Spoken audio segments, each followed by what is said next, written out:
Good evening, ladies and gentlemen, and welcome to... Come on, the chair. Welcome to tonight's live stream. I hope you're all doing well. So, tonight the plan is to basically continue the journey outwards, away from the bubble. Has the vodka-fueled Dane not arrived yet? Yes, Sant, the vodka-fueled Dane has arrived. Cheers. Now, before we head out, if you hear a little bit of fan noise in the background, that's because I have a pretty big fan standing over here to the side trying to keep me cool, because it's really, really hot in Denmark at the moment, and houses in Denmark don't have aircon because Scandinavia. It's really only like stretching it maybe to 2 months a year where it's hot enough where air conditioning could be nice, and like it's really only a month where you could really need it. But yeah, so that's why I have a fan. I've tried to hide the microphone so there's not too much wind noise coming into the microphone, but if you hear a little bit of wind noise in the background, then that's it. Just letting you guys know. Anyway, I think it's time for us to head out. You might remember last time we were looking at that planet without the ring, or with or without the ring. We should see if I can get that up. If you watched the live stream, I think it was Sunday, we were looking at this water world here. Quite interesting ring that really didn't exist. But anyway, it's okay. The water's been in the refrigerator, so it's nice and cold. But I think that it's basically just continuing towards our first pit stop here before we go towards Colonia. And as many of you mentioned last time, I should remember to turn on my all my equipment. But I do believe we have our jump range back up to normal. Yes, we do. And planning the route should yield us just over 100 jumps. So let's continue jumping and let's see what we come across this time. So far, we actually come across some pretty neat locations in most of the live streams. Exactly, Picard. Colonia trip continues.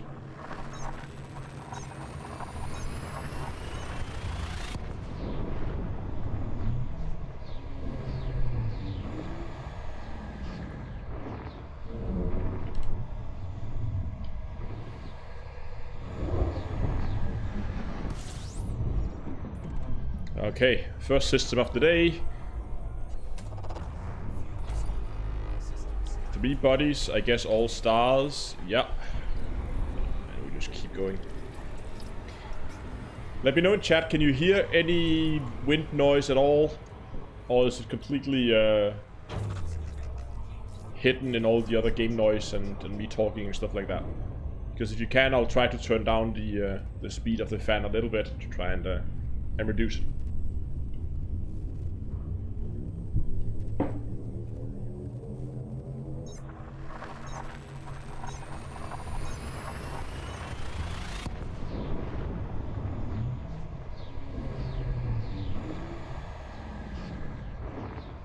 Perfect. People are saying they don't hear any wind. Nothing there. Reaction crowd. I can't hear anything because of my own fan. Good. Sound is fine. Perfect. Then I'll keep enjoying my my nice cool layer here.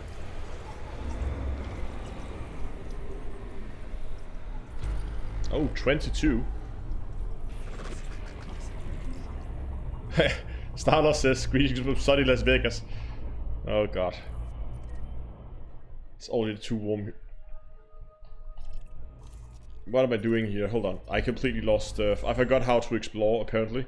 So it looks like the rest of the ones that haven't been discovered is... at least 2 gas giants with some icy bodies around them. So let's just forget about that.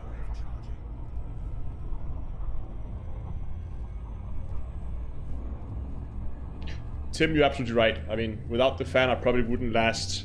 I think sometimes when I record, I normally turn it off.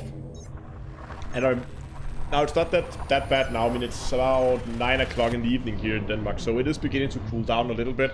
And I might turn it off during the live stream when the sun goes down. But in the afternoon, when I basically have 2 big windows and the sun just keeps blasting in, and as much as I'm talking about sun blasting in, and as much as I try to keep it out, it gets really, really hot. So there's just like times of the day when I cannot record because, oh, look at that. Are those F? No, they're not F. Are they B, maybe? They look like B-type stars. What are they? Oh, H-type. Okay. Are they both? Just see. A-type. Okay, so we have 2 A-type stars orbiting each other. And then I guess pretty far away we have a bunch of stuff out here that looks quite interesting, to be honest. At least some of these could be, those could also be, nah, I don't know. Let's see what we got. Let's get some distance to the stars, because there's definitely some interesting stuff here. Yeah, exactly, the system's only half discovered, I know, but I just wanted to have a quick look at what type of stars those were. They weren't even O-types. Oh, look at that. Looks promising. We have a rocky icy. Here we have at least 1 water world. And various types of gas giants. I would say this is definitely worth a try. Look at that. Look at all those systems there hidden there behind. I guess you can see that we go out to this one here. Yep. And that should be the main planet. Pretty colors and a very pretty ring as well. That's AB1. Okay, got it. We can see if we can identify some of all those moons around it.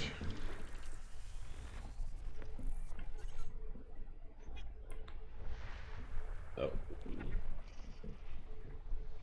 Moons with moons. The AB1AA, and this should then be AB1A, if I'm not mistaken. Yeah, okay, so we have a moon with a moon. Neat.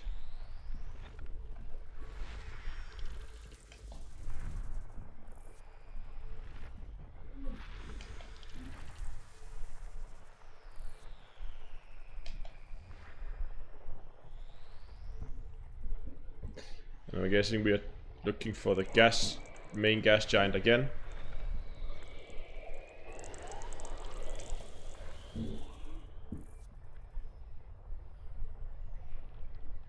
There we go. No? Okay, there it is.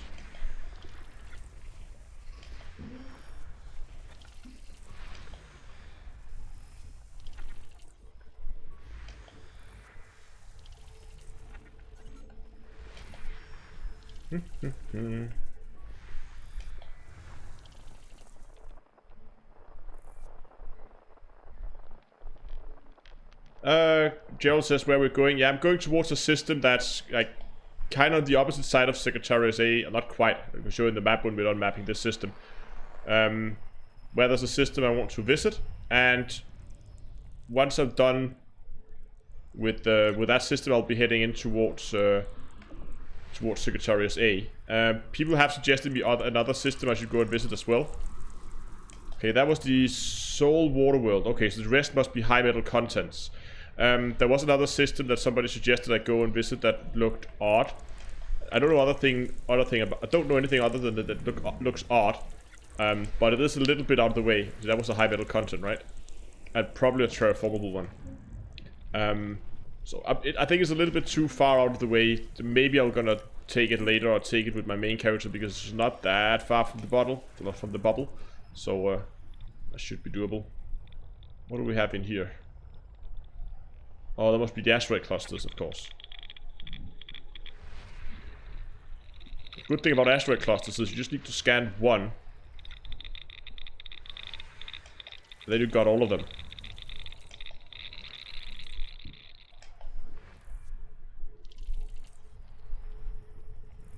Okay, we've got more stuff here. Probably... Is that the last gas? There's some odd gas giant that's like...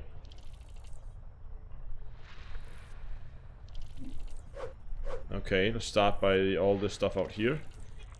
What might that be?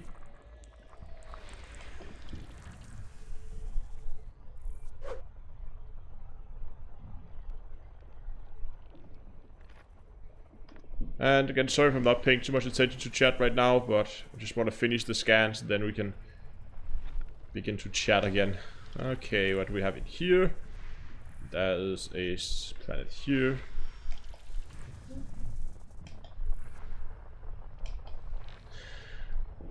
Yeah. Oh, there's a lot of stuff here as well. Oh, there's that weird gas giant. Which is probably not weird at all. No. Oh, water-based life. Nice.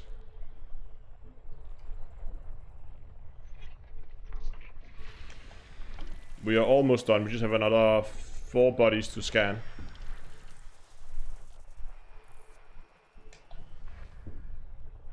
Nope, there's more in there.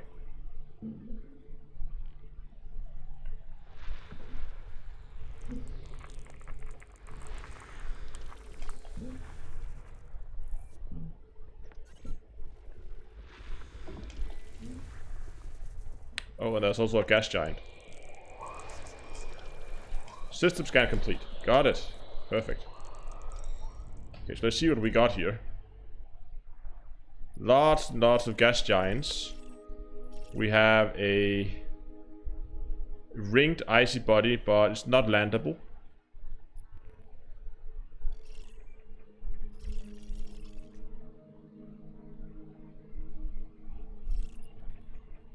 Hello, Pressy. Okay, let's just check these planets down here.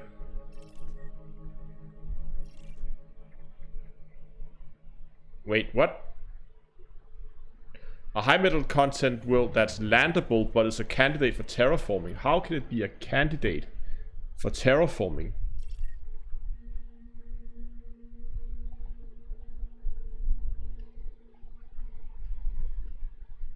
Okay.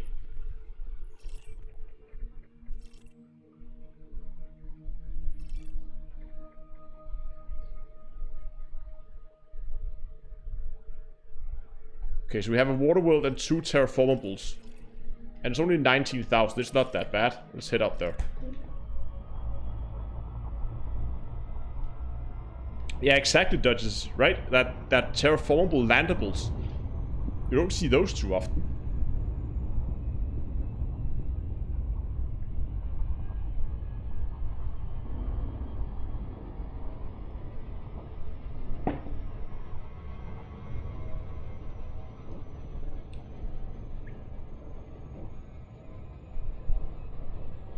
Locked up carbon dioxide, that could be it. We can actually look a little bit further into this planet while we have a little bit of time here.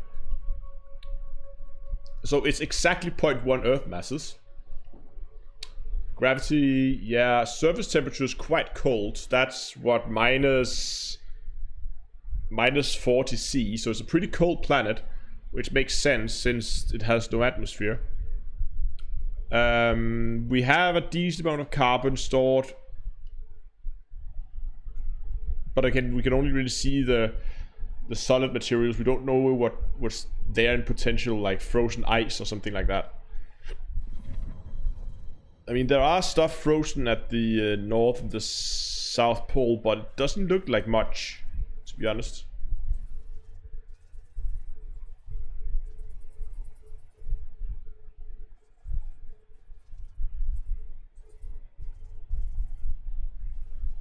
But again, it could just be stuff stored underneath the surface. Oh, that! Look at that! That almost looks like water. You see that? Those blue areas almost look like small water deposits.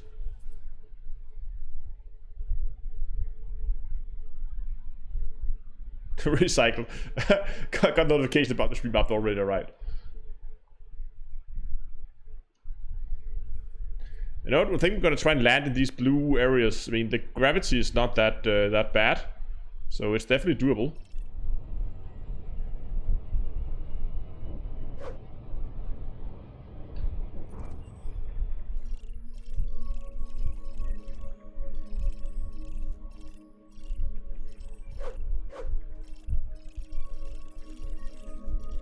But yeah, this should definitely be good money. So we'll have a look at the...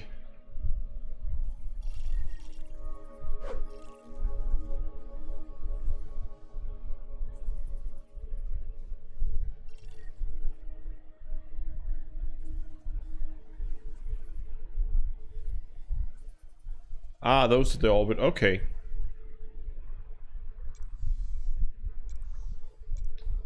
And this was the system with the 2 white. Yes. That makes sense that those would be a lot heavier than anything else. And they are about the same mass, right? Yeah, they are. Orbiting each other, and those are then once again orbiting that system there.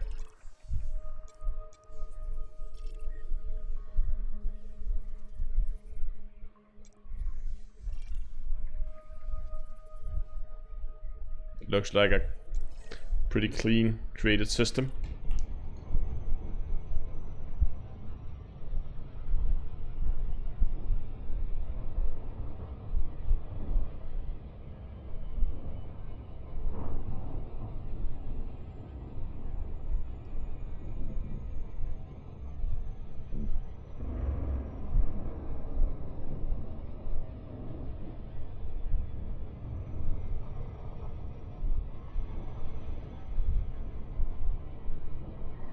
Okay, 2000 light years, or light seconds. And we're only about 101 jumps away now. And we can probably do... I mean, if we get into it, it depends how lucky or unlucky we are with our finds. I mean, if we get into a string of boring systems like we did last time, we can cover like 30 or 50 systems in a very short amount of time. Of course, helping us progress towards the first waypoint, but again, just honking and jumping for half an hour is less interesting than actually going and scanning stuff and things.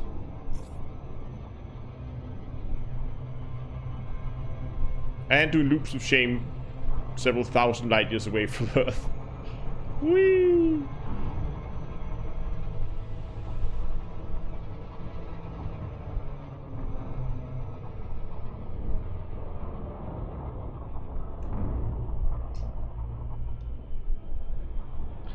There we go.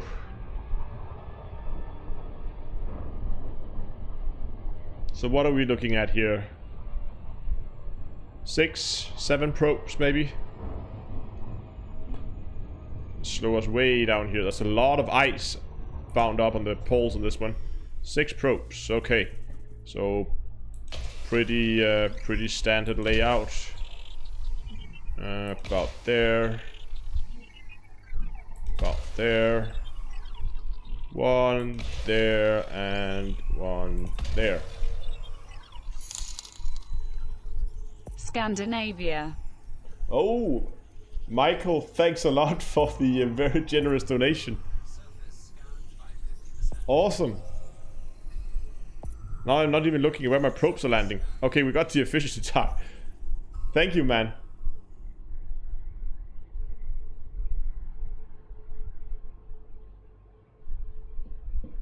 Huh. Buy an AC with that. Wouldn't be a bad investment these days.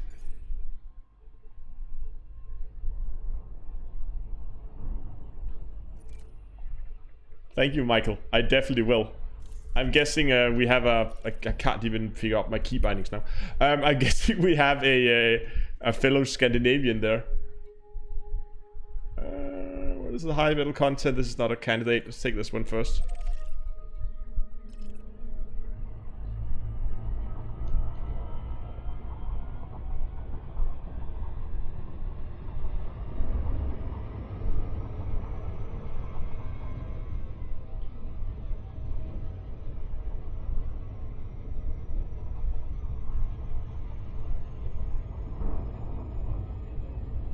People think I'm still people can't even talk anymore. People still think I'm German. Yeah, that's been a standing joke. I mean, it's one of those things that, especially at the beginning of the channel, people will always ask if I was German, and I would even sometimes have people ask me questions in German in the comment section, which, I mean, I can I can read and I can speak enough German to get a hotel room, order a beer and some food, but that's about it. You're actually right. Meme Connect. I am from Denmark.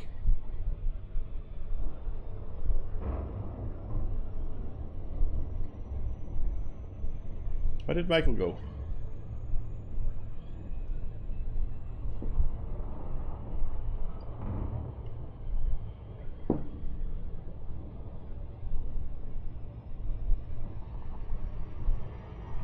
Okay, so now people are actually posting stuff in German. Says, "Hi, was machst du draußen im I don't know." So the first one is was machst du? That is, what are you doing? And the two last words I'm not sure of. Draußen something. Im is in, and I don't know.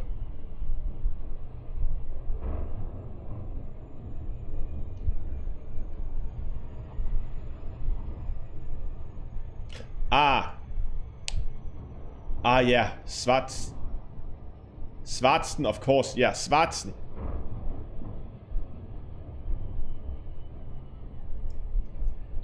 As you can see, my German is, it's seen better days.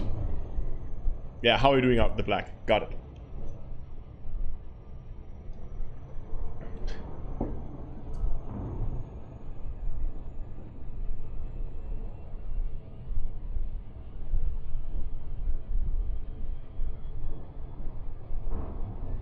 I mean, we do in elementary school in Denmark, we get a choice between learning French or German, but it's like our second language, like our third language then, because main language of course being Danish and second language being English, and then we get either German or French as our third language. And obviously I picked German, but I was never really good at it. Enough to pass my exams, but again, I haven't used it. I think the last time I used German was when I was driving down to where was that? I can't remember. Some city in the middle of Germany somewhere, quite a few years ago, when AC/DC was playing a concert. They were also playing in Denmark, but it was impossible to get tickets, so we just decided, screw it, we're gonna buy tickets in Germany and then we're gonna make a road trip out of it.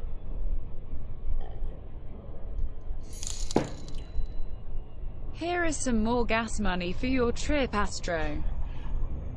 Commandant Kerstner, thanks a lot for the donation as well. Will come handy when I get out to Colonia. I need to refuel. Okay, let's get this thing mapped.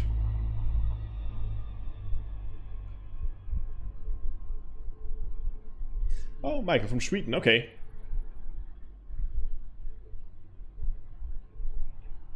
Yeah, I think I don't know, what do we get as a third? Is it Swedes or is it the Norwegians who get? No, it's the other way around. Never mind.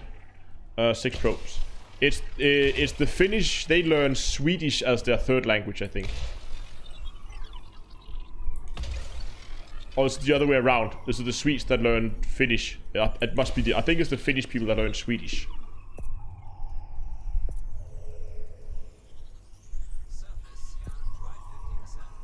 Are you very good in programming? And what is good enough? I mean, I'm good enough in programming that I can do it as a full-time job, so that must be, at least for me, good enough. And I see myself as a decent programmer, and good enough is always dependent on the task that you're doing. I mean, when I'm writing code and you've been seeing me doing on a live stream, it would always be very it's not well documented, and the syntax, like naming standards of variables, might not be very strict and stuff like that.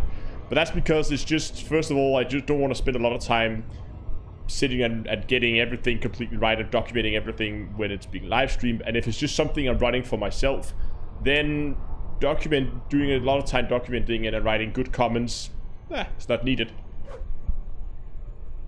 But when it's a different situation if you write code for work.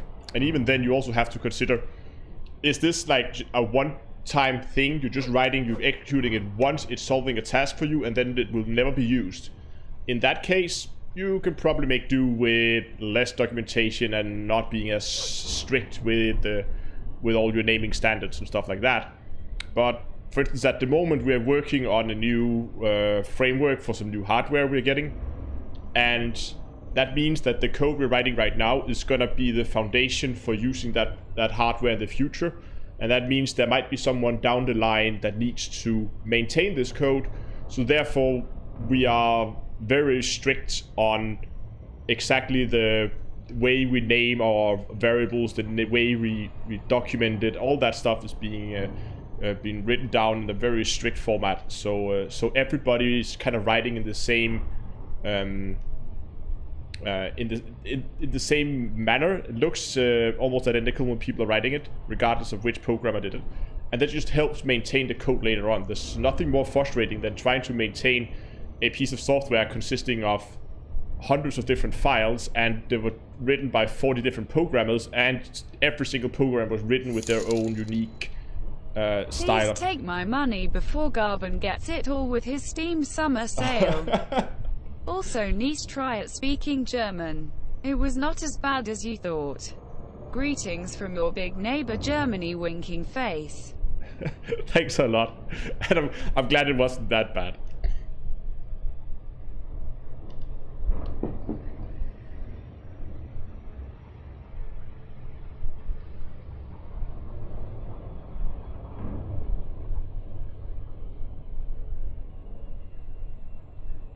Oh, yeah, sure, Michael. You said that Norwegians and Danes has a lot easier time understanding Swedish than the other way around.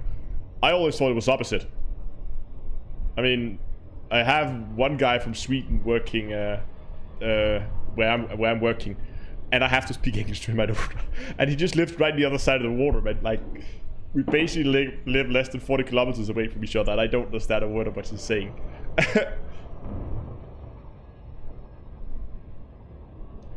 Okay, so now we're coming up to the rather interesting world here. That was the one that was terraformable but didn't have an atmosphere.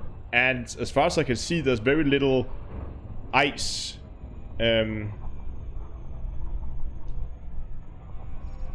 the planet as well. Revco asks, any round tables planned mid-2020? There's a good chance that the round tables might return when there's enough happening in Elite that we can actually have a full round table about it. At the moment it's a little... There's not enough happening in Elite to justify that we're sitting and talking about it for 2 hours, I think.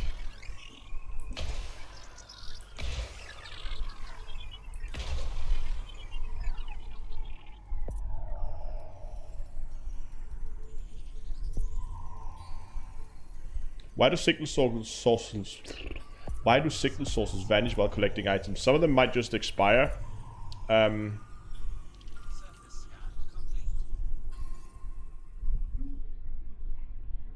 And the one you're in will always disappear. Almost.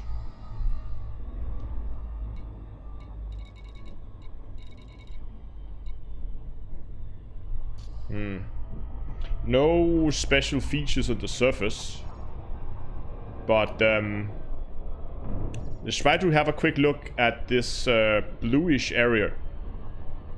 That looks quite fun.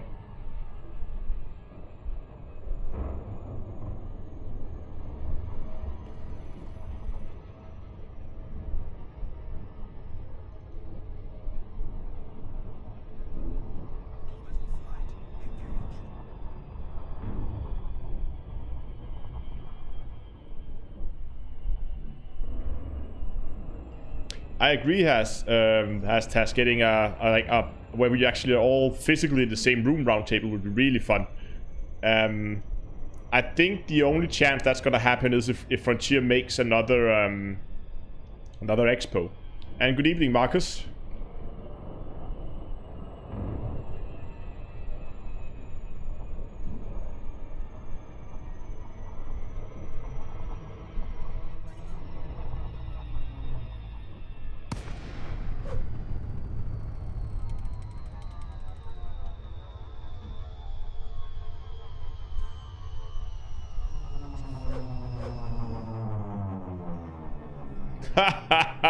Swedish Viking conquered Europe.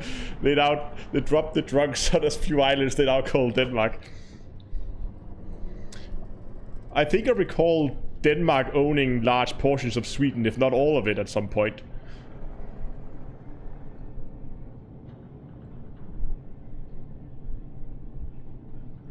It's actually funny. One of my moderators over on Discord, he's from Norway. We had the exact same discussion last night. Just searched to replace Sweden with Norway, discussing which Vikings were the best Vikings, the Danish ones or the Norwegian ones.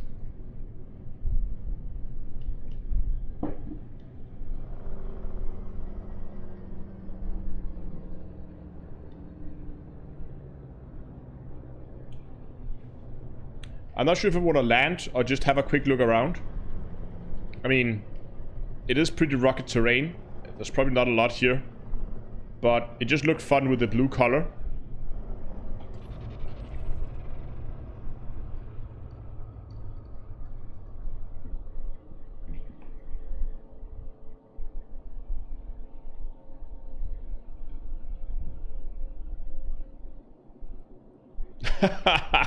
Oh, reaction crap.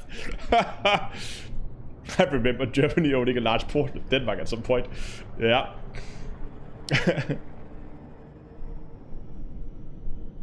I think you're right, Hastas. It would make sense that Frontier would be running an expo next year. I mean, such a large update for Elite, that alone could probably pull an expo. And they would probably have other updates coming out for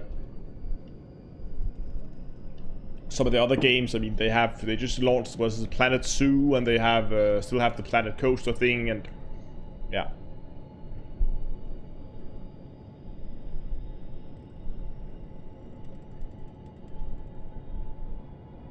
Lars says that the word Viking originates from the place Viken in Oslo, Norway. Still waiting for the ice shaders. I think ice shaders, not only for the ice, not just the new shaders for the ice planets, but for all of the planets, are coming in the next update. And based on that space leg seems to be a thing, base building seems to be a thing, so it would make sense that they would add make shaders for all the planets and not just ice planets. Now that they are doing at least a lot of work with planets.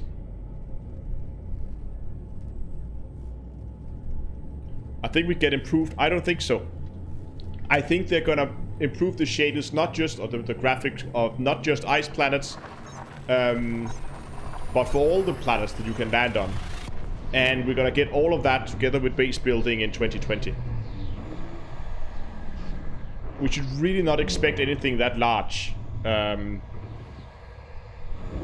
before 2020.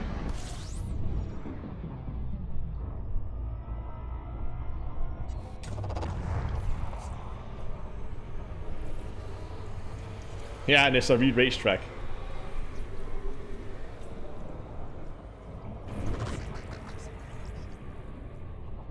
Oh, need to switch mode here. There we go.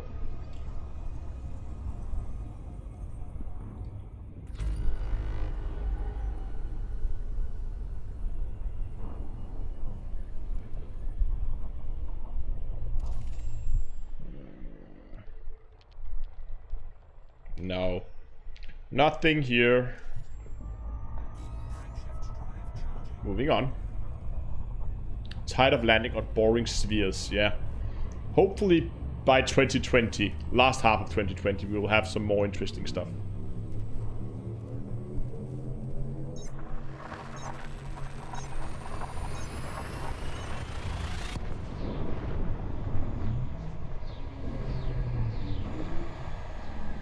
Oh, Mike, you haven't played with the new Discovery Scanner thingy.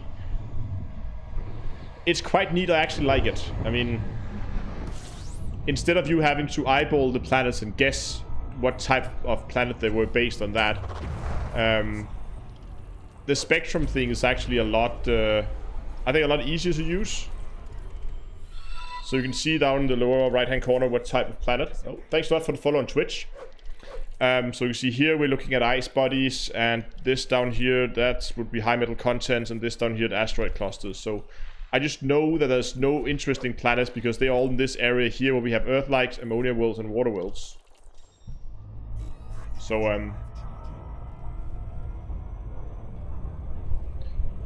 we will just move on. Jumps, 99 jumps to go.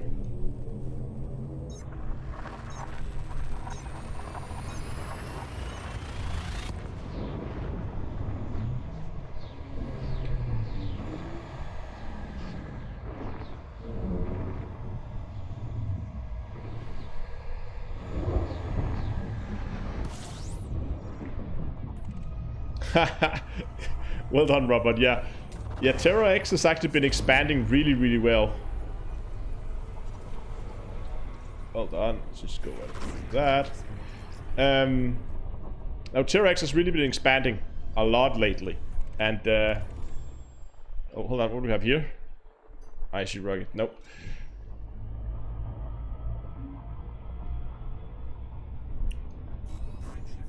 And the faction planners are really doing an amazing job keeping it all together. And of course all you guys helping out, running missions and helping with the BGS. If you guys are not familiar with BGS, it's basically you try to engineer systems into specific states by running specific types of missions and doing specific tasks.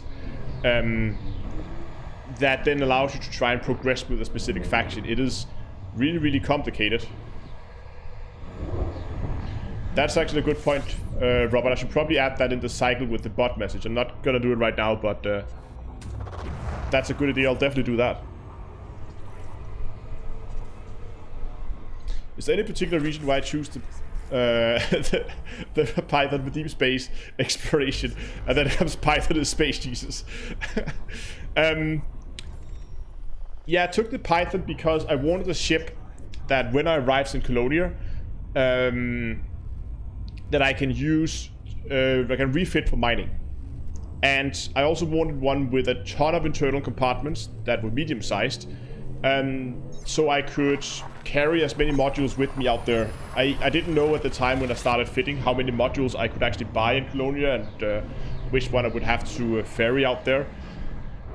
So I just wanted something I could carry as much as possible. And that's why I went with a Python. And good evening, Overlord, or Galactic Overlord.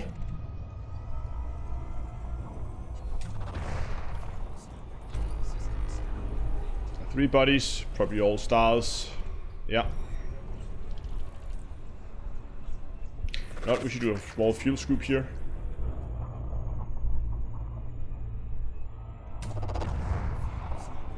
Really, that's it? 2.5 mil to transport a clipper.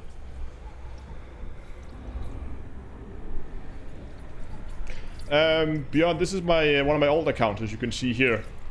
So I have a little bit of credits, I have a little bit of a few things, but my main account is still back in the bubble.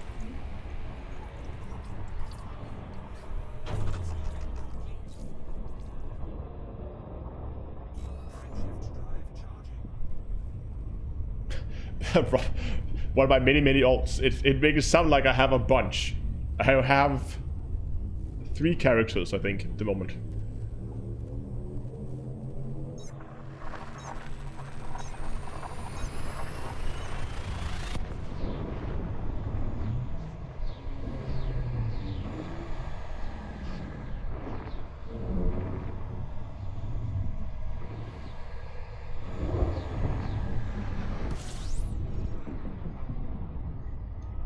I want to carry, but why did I tow the whole station? I should just have gotten myself an Oculus type station. The ones that can actually jump. And then just ferry the whole station up there. Will Frontier give you... So, of the accounts that I have, the first one I obviously bought myself. Because that was, of course, the one I started with that I did all my YouTube stuff. Then I needed an account for doing like the new player videos I did. I have done, I should do more of them, But at some point I did a lot of these rapid fire guides. There are quite a few of them out now. They are like very short, compressed videos that focus around a fairly simple topic. That could be firing groups, or here's an overview of weapons, or something like that. That is more focused towards newer players. So it would be like pip management or something like that. Hello. Thanks for the £2 super chat. It says hello from the void sector. But no, I needed an account to do all those new player videos. So I wrote Frontier and asked if they wanted to sponsor an account for that. And come on, I just put it down. That's why. And they did. And that's actually the account I'm playing on now. So that account started out for using for all those new player videos. And I also used it when I reset it for the 24-hour live stream I did about a year ago now.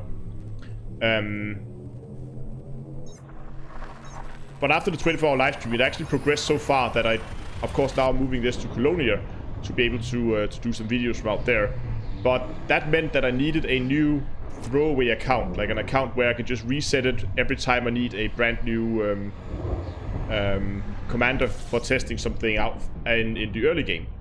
And that's why I decided to buy my third account, which I bought on my own.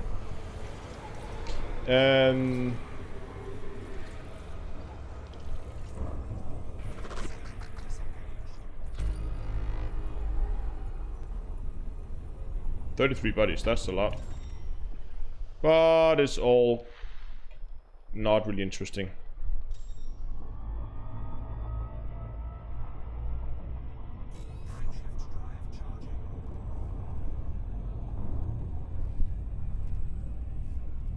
Yeah, exactly. I mean, that was all Robert. As Robert says, that it was nice of them, but again, giving them free marketing. I mean, I was half expecting that if a wrote to Frontier said, "Hey guys, I want to do a series of videos trying to help new players get into the game and stay in the game for longer." I mean, it would be silly of them not to. I mean, the return on investment for them is pretty good, I think.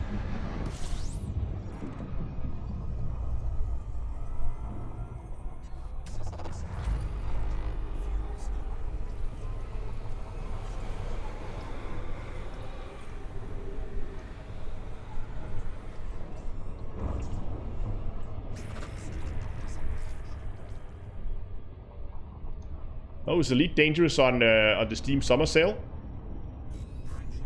18 US for Elite Dangerous with Horizon. Commanded Look version, nice.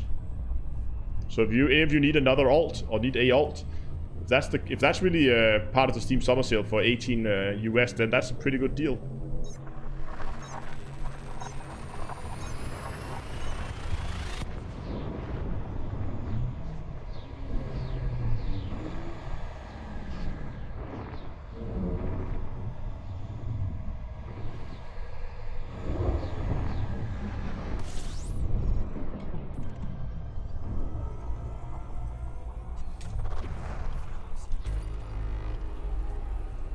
$45. But again, it's all ice cubes and gas giants.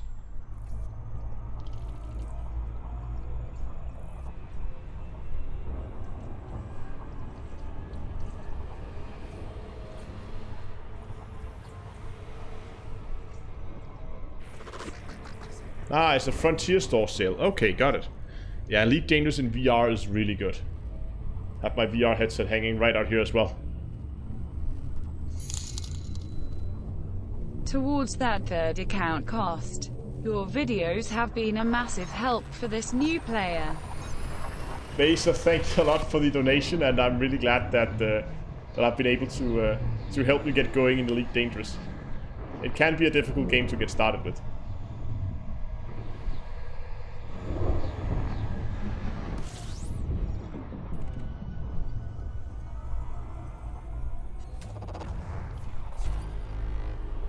$14. Oh, hold on. We got ourselves a water world.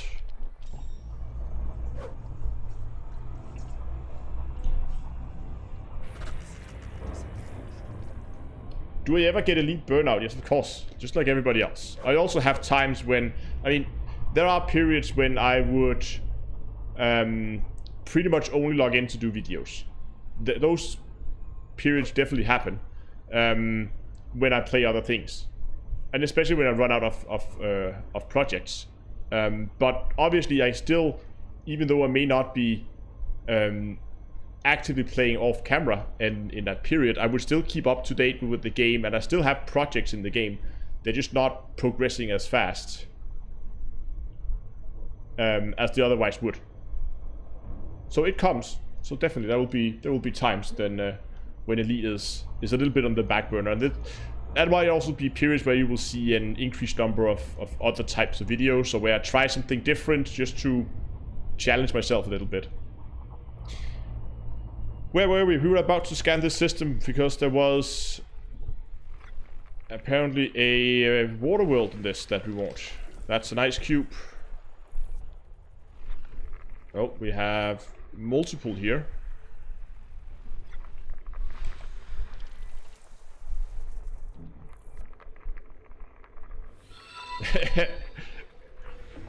Thanks a lot for the follow on Twitch. Okay, what else do we got? Oh, look at that.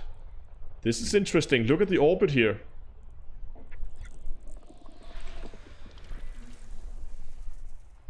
Oh, something's up in this system. I think we got ourselves a captured body here. So I'm expecting to see some really elongated orbits when we go in and look in the map in a bit.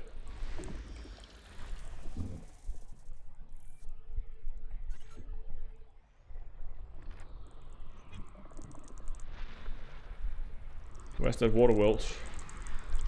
That looks promising.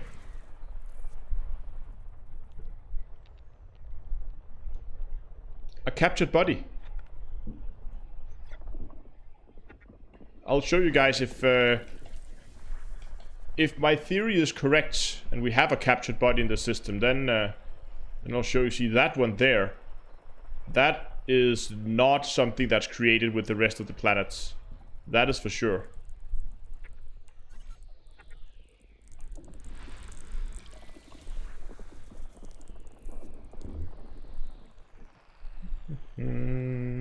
Oh, more stuff here. 4 more to go.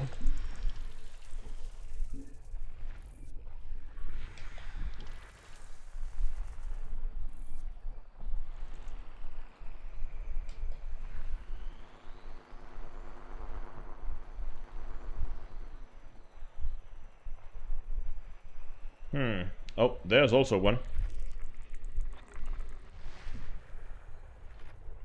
There's the last 2 of them.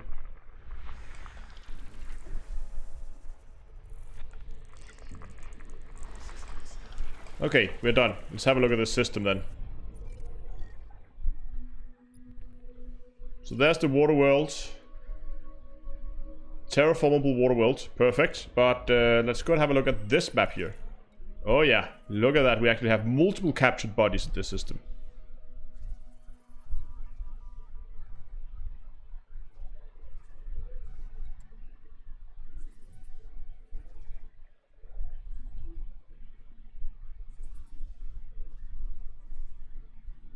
Wait, what happened to planet 10? Oh, there are probably 2 here in planet 9. Got it.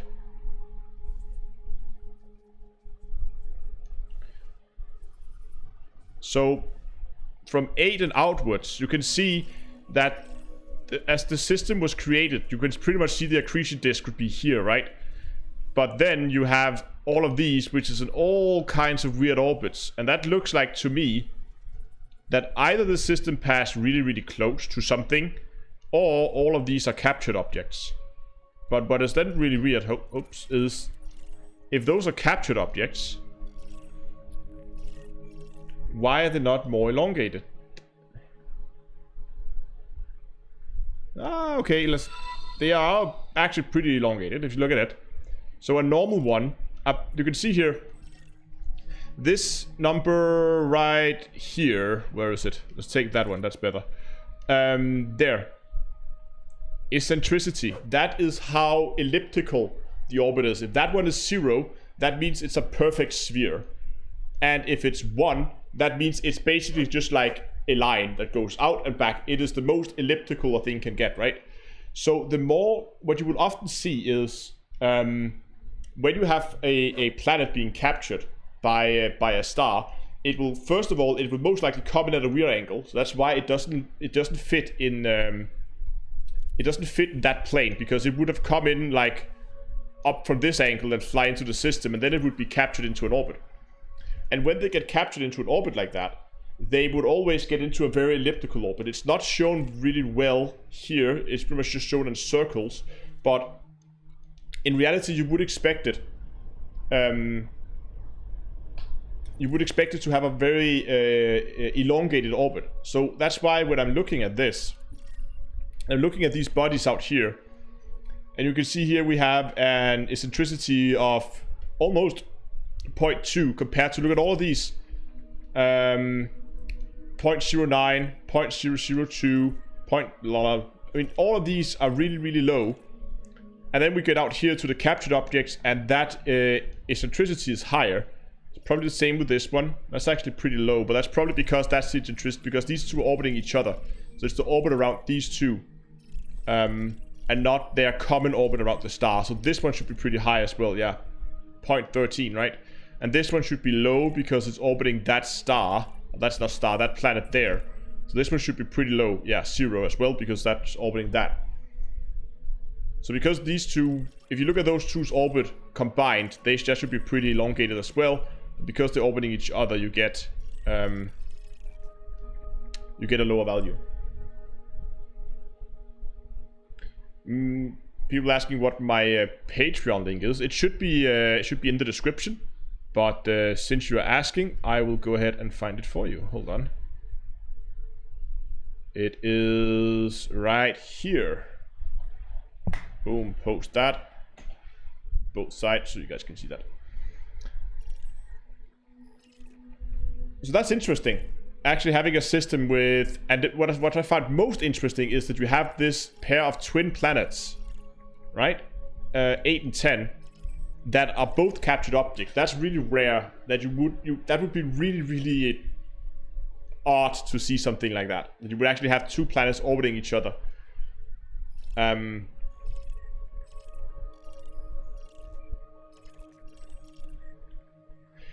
My best bet is if you look at the orbit here, you can see they are not quite, but they are kinda in a plane as well. Not quite, but they're not. Oh, Tony, thanks a lot for becoming a Patreon. I'll definitely be contacting you after the stream. We can get you listed after the video if you want. And Robert, thanks a lot for becoming a member as well. Awesome stuff, guys. So what I think happened here is most likely another solar system. Oh, that's the member. Thank you, Robert. Most likely another solar system came by at some point. And this system here, what type of star are we dealing with here?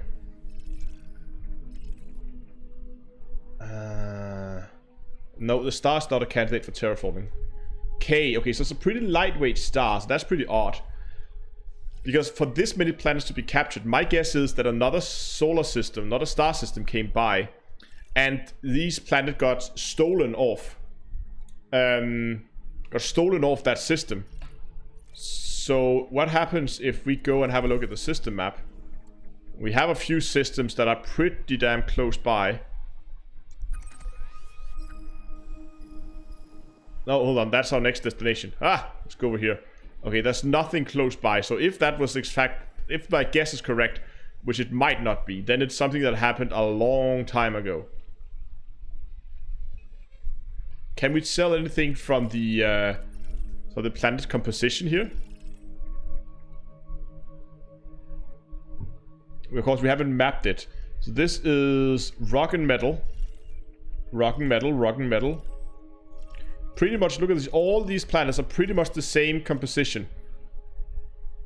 Apart from number 7, which is an odd one out, right? which has a large amount of ice.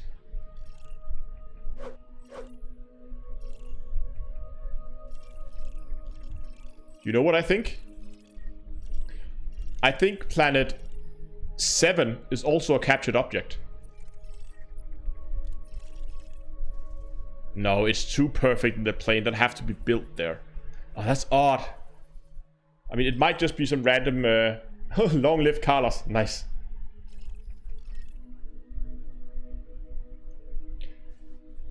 The odd thing is that planet 7 is so similar in composition to the other planets, the other outer planets here. So we would expect that to be captured. But clearly it's not. Because it's too flat. The orbital inclination is too little. It doesn't make sense. Anyway, I'm getting caught up here. I'm gonna go and map that planet.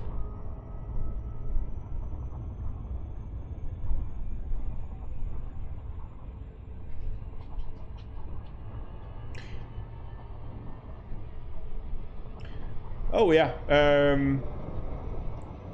Matmos. I don't know where I forgot to show you here on the map if you want to see where I'm at the moment. I am pretty much on the edge of, what is that, the inner Orion, whatever that's called, that sector. So we'll be heading into a new sector pretty soon. And now we're overshooting the planet.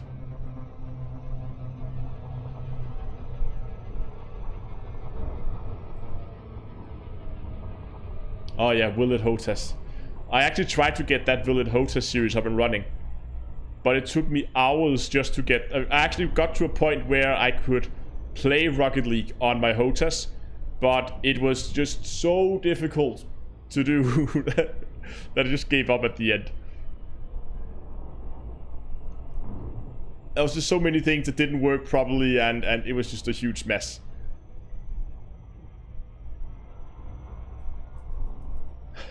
Robert said, I think they're going to release Elite Dangerous version 2 before you get to Colonia. I wouldn't say I played Rocket League. I have Rocket League, and I have played it a bit in the past, but I just wanted to find a game with a really simple control scheme just to see if that idea of trying to map a hostess to it was even feasible. And I'm afraid the idea the verdict was no. It's not. I mean, even Rocket League that has a fairly straightforward control scheme. Game is difficult, don't get me wrong, but the controls is not difficult.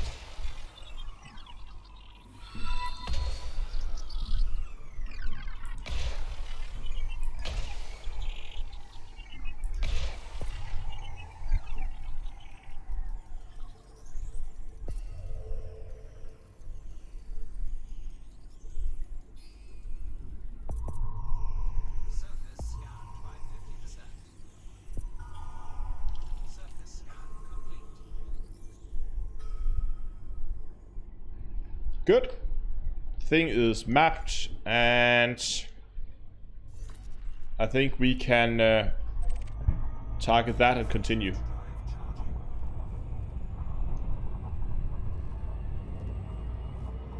And good evening, Tim.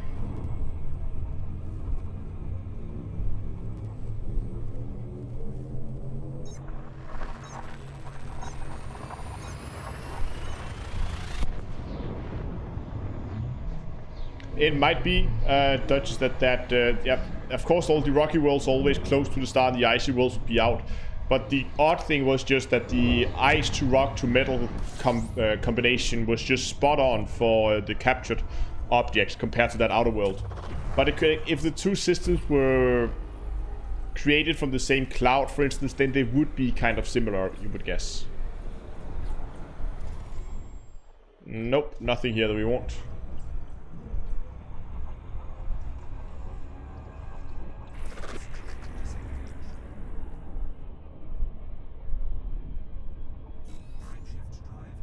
How do you get your probe launch screen to stay so you can launch your probe? Every time I launch mine, it goes back to this. I think you map the exit and the launch to the same thing. That's the only explanation I can come with that I can think of right now.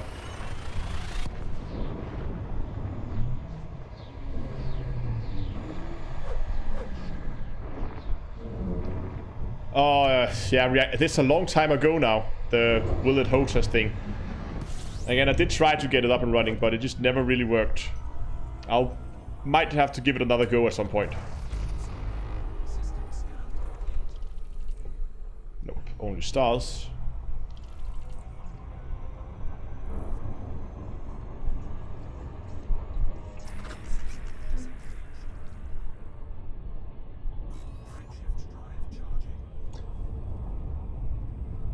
It might actually be a hash test that is something like that we should start with instead of going for something like Rocket League. Like go for something as simple as as asteroids, which like old arcade games, because those control schemes would probably map better to a HOTAS than something that's designed for a gamepad.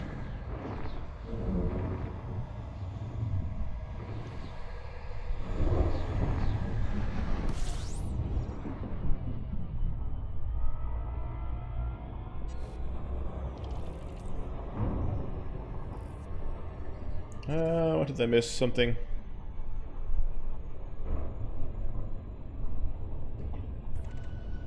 Okay, let's try to honk this system. See what we get. 8 buddies. And nothing that I want to look at.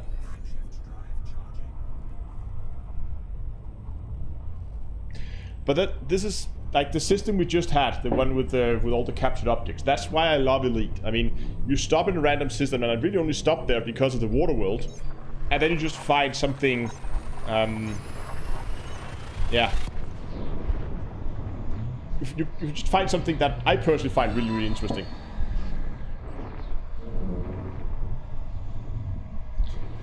Boy one says, sorry for the uneducated. HOTAS is a hands-on throttle and stick. So, throttle, and no, let me try that again. Throttle, here we go. That's the throttle and that's the stick. That's a HOTAS. Time to refuel. Yeah, thanks for the warning.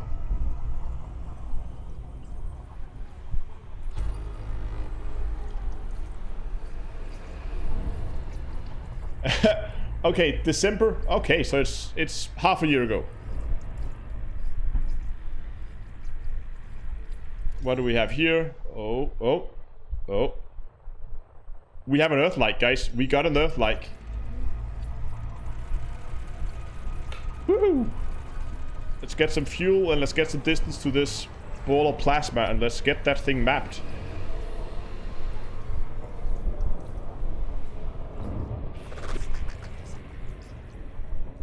I'm just gonna get some distance to the star so it's not gonna obscure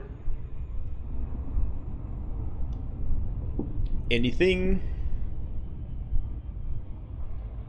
Like so. Okay. Oh god, there's another star. I don't hope it's out there. It's gonna take us forever to get there. It's an icy buddy. Thanks a lot for the subscription on YouTube. No.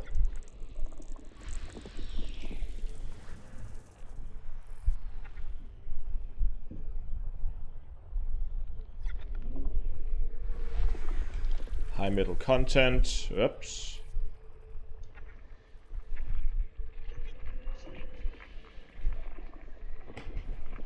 What's happening here? Am I still moving? Hold on. Ah, I'm still moving at 2C. That's why. I thought my dead zones were off on the HOTAS. Icy buddy.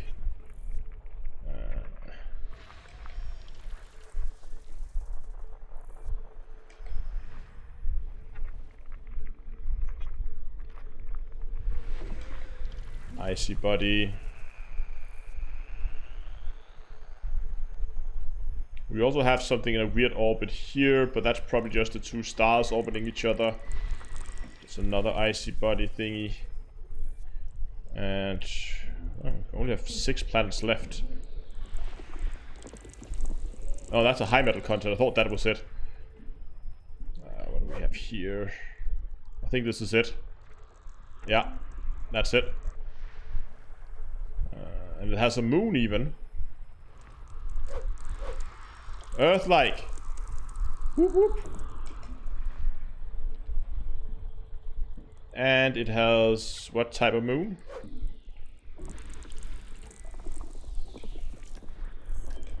Nice.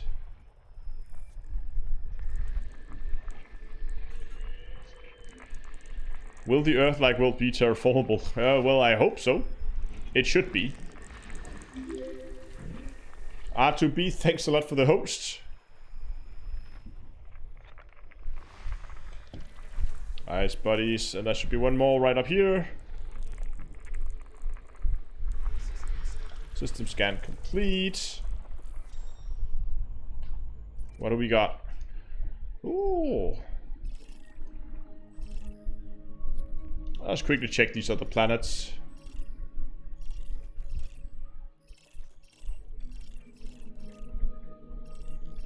Save the best for last.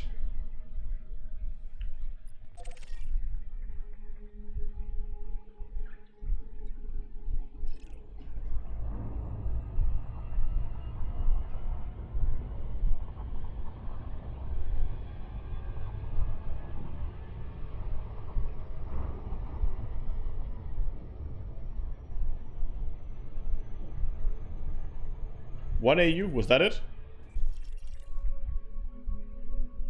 8 minutes in seconds. Yeah, that's just shy of 1 light year. Astronomic unit out. That's about right. That should be. It's about 8 minutes, right? In light time. And a minute 5. No.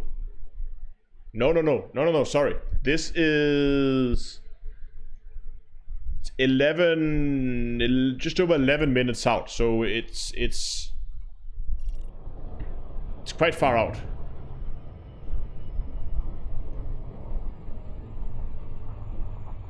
I was thinking that 600 were 5, but I got 600 is 10 seconds.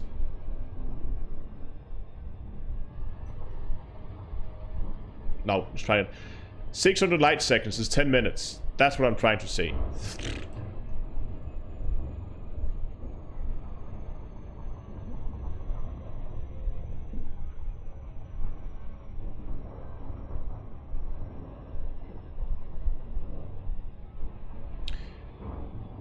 Malden TV, good evening.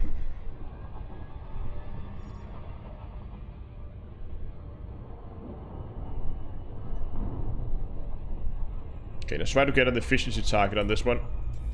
7 probes. Okay, so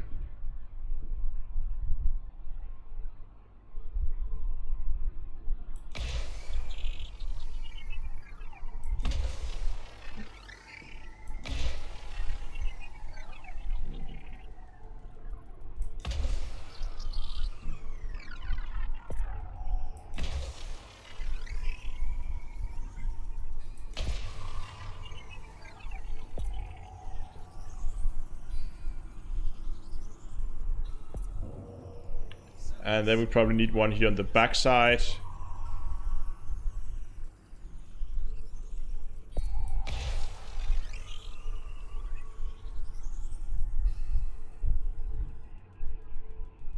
Oh.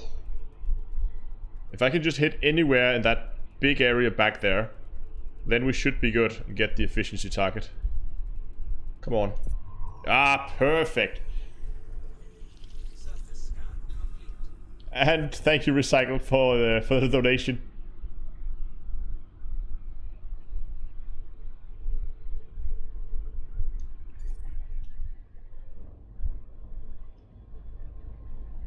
We're quite far from Colonia still. I just want to have a better look at the stats on this planet here.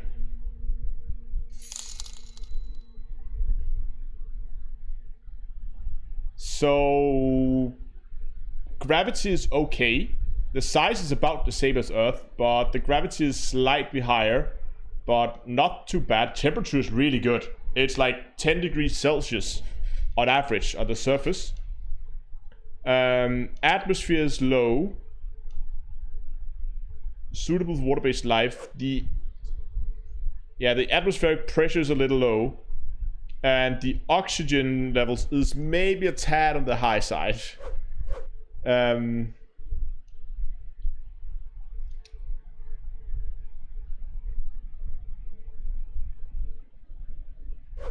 Look at the orbit period. 6. It orbits really, really slowly though. So a year takes a long time. What about the rotation periods? Here we go, rotation periods. So everything is like a little slower. Like a day is 1.8 days. So yeah, exactly. Oxygen is a little high, but that's doable.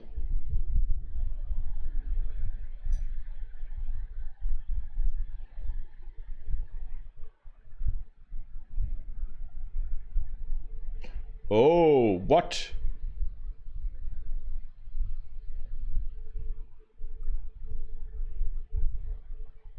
We have a problem here. Look at that axis tilt. Where's the sun? Hold on.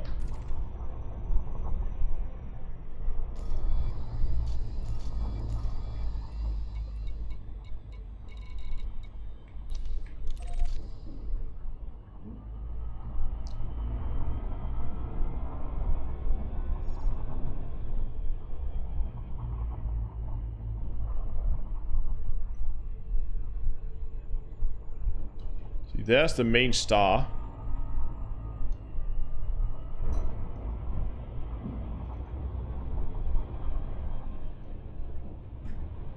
Just gonna move around to the other side.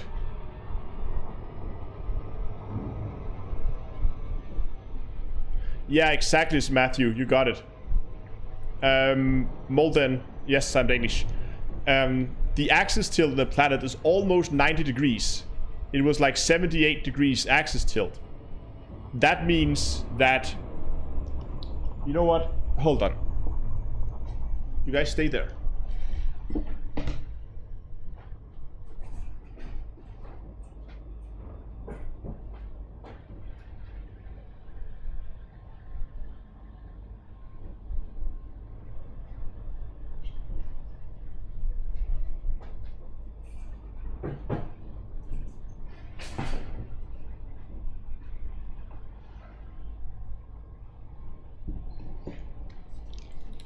Okay, here we go. Did I stop my ship? Yes, I did. Okay, so let's get over to that one. Here we go. So I didn't have an Earth model, but I do have a lunar model instead. But what basically happens here, if we have the planet rotating like this, right? Problem is, it's flipped like that. So it's rotating like this and orbiting like that. So it's basically corkscrewing itself through space like this. And that means if you guys are the sun, you can see all the light coming from your side. That means at this part of the year, when it's facing like this, you have a normal day cycle. So basically, let's say this, let's call this season, because seasons is a little weird. Let's call this season summer. Then you have a normal day cycle. Day and night is equal to the rotation speed. Then you have, and that's the same in summer and winter. Then you have spring and fall, when the planet is facing like that towards the star and rotating like that. And as you can see, as it rotates, it's always the same side facing. So yeah, exactly. It's flying around like a bullet. So at this point, it's flying around like this, right? And then it's always rotating. Keep that orientation of rotation. So you would have in the summer, or in the let's call that spring, and no, you know what? Summer would be when you have one side facing the sun all the time. That would be when it's warmest, but that would mean it would be constant daylight in that part of the year. Then when you move over to fall and spring, it would begin to be a normal day cycle. And then in the winter, you would have the other opposite side of the side that you're on would then be facing away. So you would have like half a year of just pure darkness and night. So it would, but what I wanted to see was if we could actually see how the poles on the planet are then created.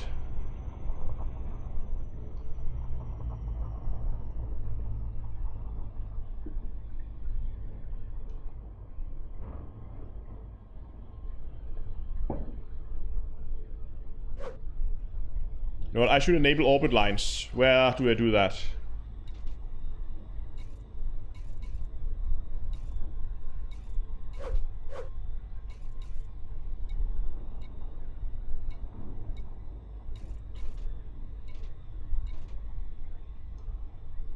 Where did they put orbit lines?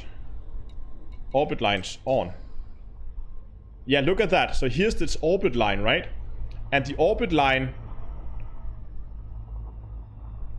Oh, let's target the planet. Yeah. The orbit line pretty much goes through the north and south pole. So you can see this is how it's flying through space. So now it will be flying to either the left or the right. You can see the poles are out here on the side. So right now we are in this time of the year that we defined as either spring or fall. Ah, ha ha ha. Screen, sorry guys. There we go, back in game. Okay, here we go. Let's try that again. So now you can see the planet here. And you can see how the orbit lines, I hope you can at least, how the orbit lines go through. No, I'm gonna do it like this, then we can't see the orbit line. Okay, great. You can see how the orbit lines go through the poles. Now we know the orbit line goes straight through the screen right now. So you can see how we have one pole over here. I know you can see the orbit lines again. There they are. There. And the other pole is now slightly hidden behind us.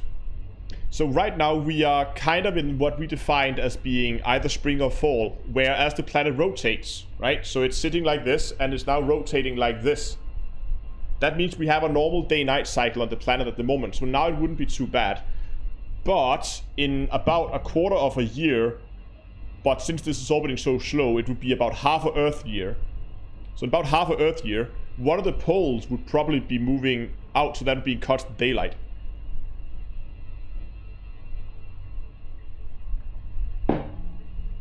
This is a really weird planet. I love it.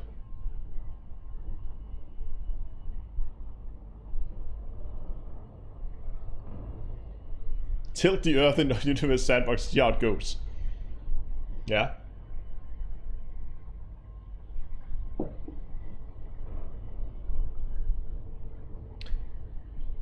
Okay. Lovely, lovely planet.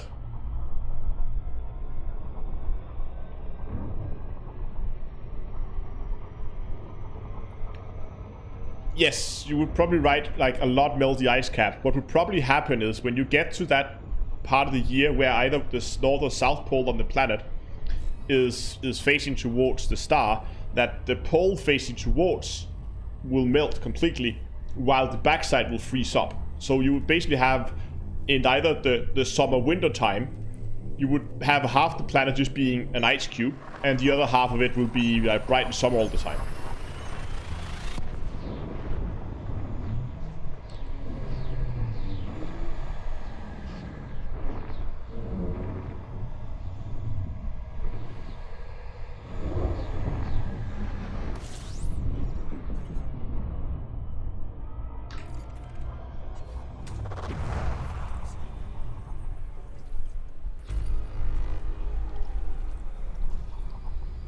Sounds like the Game of Thrones world. Although I'm just gonna turn orbit lines off again. Okay, nothing there. Nothing there that we want at least. Nobody like a freezing backside.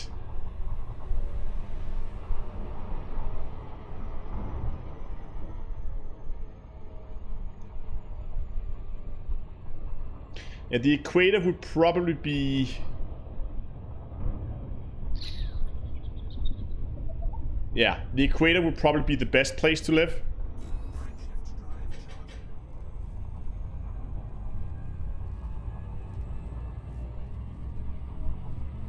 Yeah. Yeah, equator would definitely be the preferred place to live.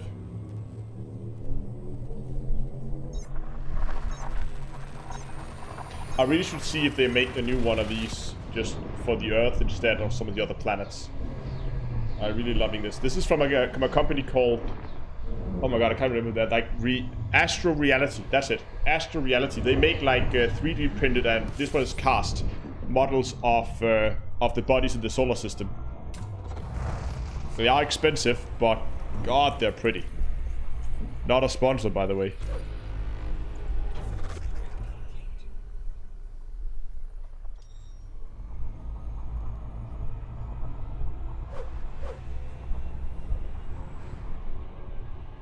Yeah, that's a good good observation there, Tim, as well. There will be a considerable amount of erosion from the constant freezing and melting.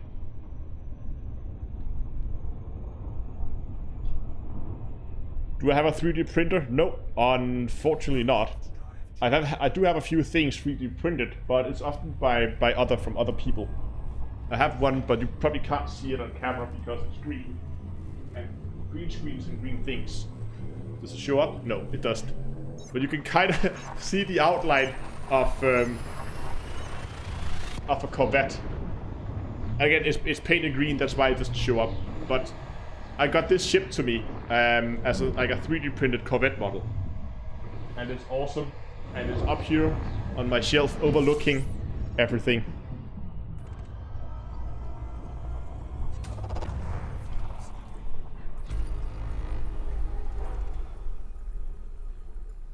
You know what that might actually be? I'm gonna have to look at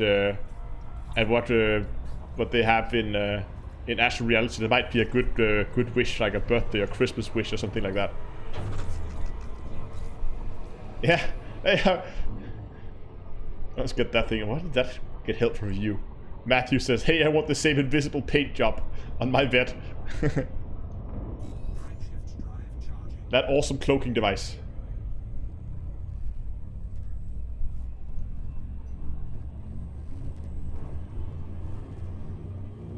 Oh, hold on. I didn't check this system at all, did I? I'm just honking and jumping now.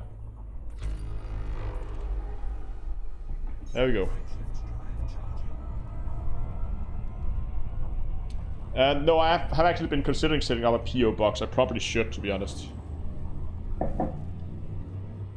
But it hasn't really gotten to a point where there's been a lot of requests to send me stuff, so it hasn't really been needed yet. And I mean, PO boxes are not for free either, so at the moment, no, I haven't set up a PO box. But if the amount of interest in sending me stuff and things, then I would definitely set up a PO box. Now that was very bright. I think being this blue, we're probably dealing with... Is that a B-type star? Or is it actually O? Oh, there's two of them. It was B-types.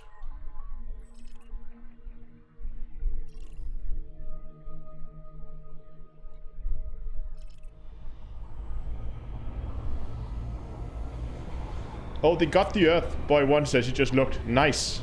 Well, then I have... Razorlight says she watched the video when I unboxed the globes of the moon. It was really nice, yeah. But if they got on Earth, yeah, as I said, they are not cheap. But again, these are like, this is a solid cast. It's not hollow. It's really heavy, and it's awesome. And I can get an app on your phone. So when you look at this one with that app, it will identify the different craters, and you can then sit and tap on like an augmented reality thing, where you can then tap on different places on the moon here as you rotate it, and it will tell you about different places, like where the Apollo things landed, which is like this is upside down now, like over here, right?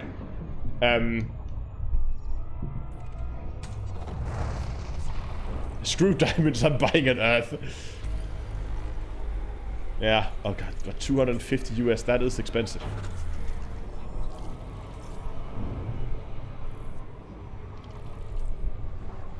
"20 bodies discovered, and we got nothing.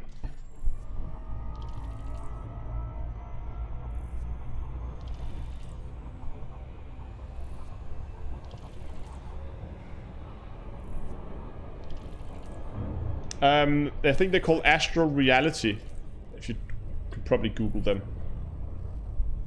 Actually, now I have to go in and see what they actually have at the moment, because I haven't been looking at what they've got. New stuff. Astro Reality. I can't see anything from my microphone. Okay, got it. Augmented reality things. Yes. Solar System Mini. Our next giant leap. Oh, they're gonna get a Mars one. Planets. And I should look at the game.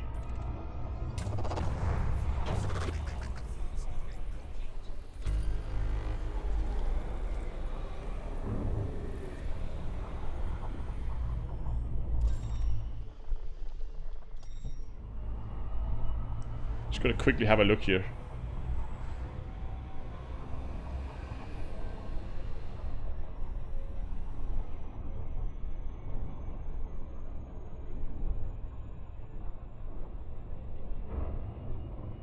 Yeah, look at this. Come on, game. No, hold on. Am I on the wrong one? No? What's wrong? Come on. Pick it up. There we go. Yeah, that's the one I have around the Lunar Pro. Which is still really expensive, but I really love it. But they now have the Earth as well, and they have Mars as well. And they also have the mini ones. Small, tiny, cute ones.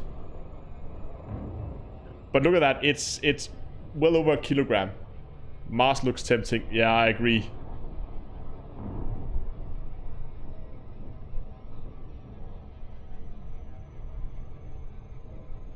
Oh gosh, this is gonna get too expensive. I gotta go back and play Elite.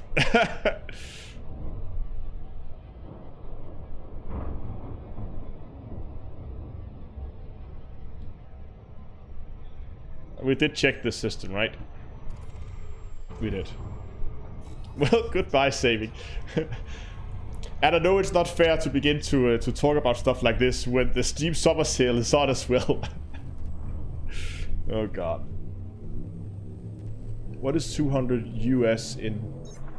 Oh, it's converting to local currency. Oh, ouch. Yeah, that is a lot.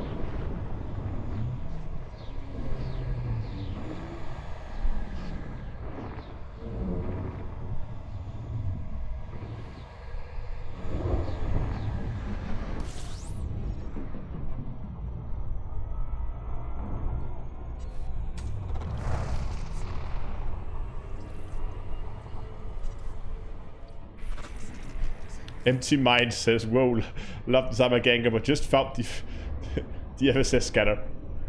Spent the last few days exploring. Well, welcome to the black.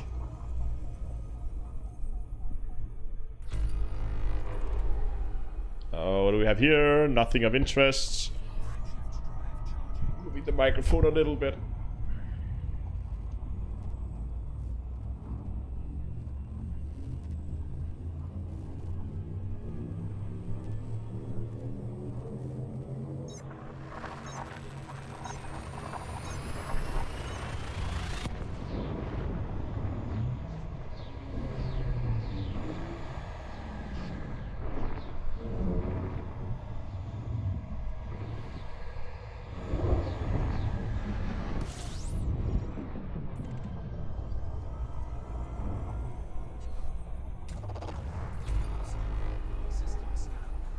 Two bodies, both stars.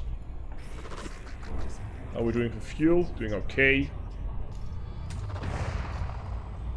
Oh, we're getting close.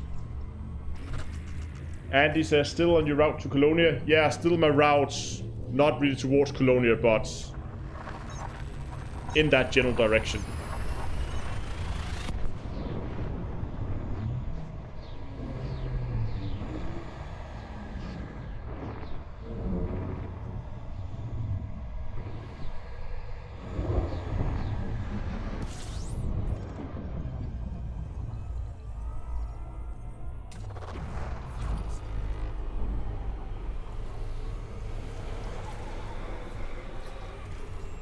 Oh, what do we have here? Oh, we have... That could potentially be 2 water worlds, I think. Looks like 2.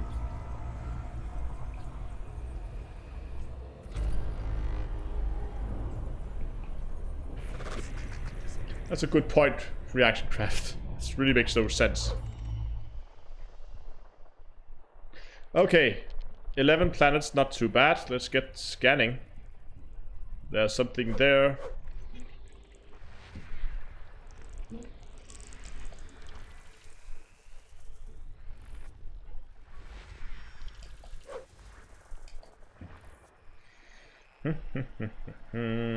Follow that orbit line. There's nothing here apparently.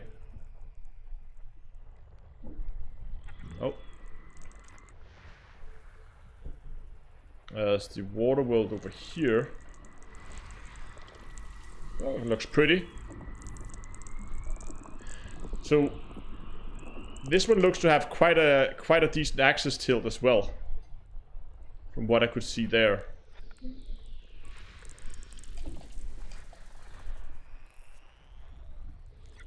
And it also looks like I was right on the 2 water worlds.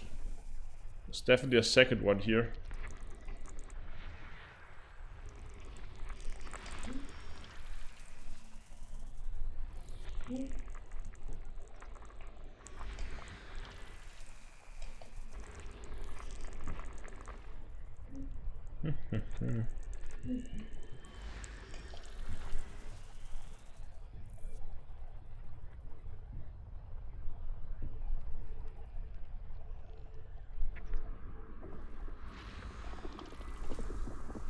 Also, well, it could potentially be okay on axis tilt.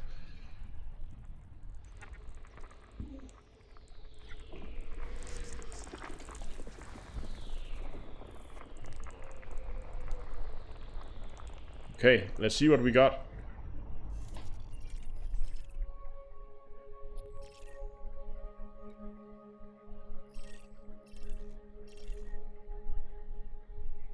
Oh, here we go.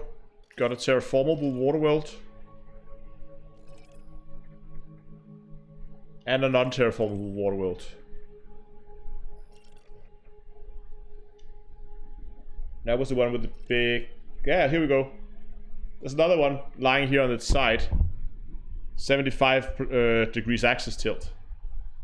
So this one has pretty much the same issue as the other planet we just looked at. And even like 30 degrees axis tilt is also quite extreme.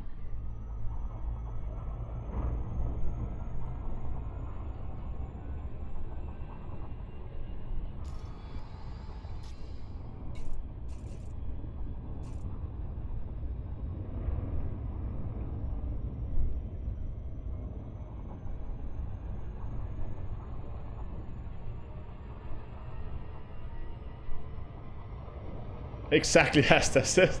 Welcome to Astronomy. We might not get there quickly, but damn it, you'll get some wonderful things along the way. Yeah, just gonna slow down, just out of pure curiosity. How far are we from the bubble now?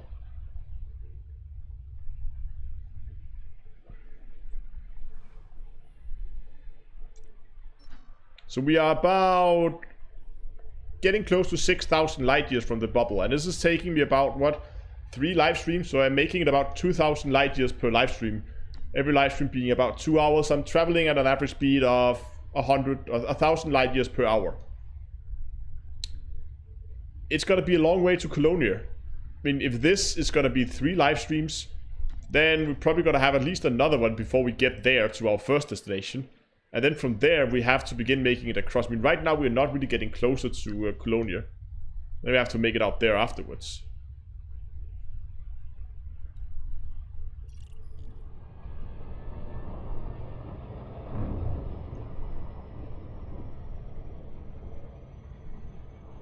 Thomas, good evening.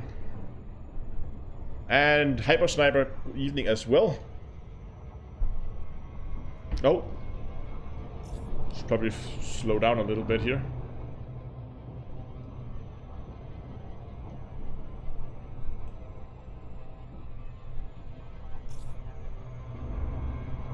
What's my milestone? Milestone is just getting to Colonia eventually. Not at any specific time or... I mean, I'm not in a hurry. I'm basically just here to enjoy the scenery, and when I make it to Colonia, I gotta make it to Colonia. And then life out there will begin. But for now, it's just... Oh, that's a lot of ice. Let's get that thing probed.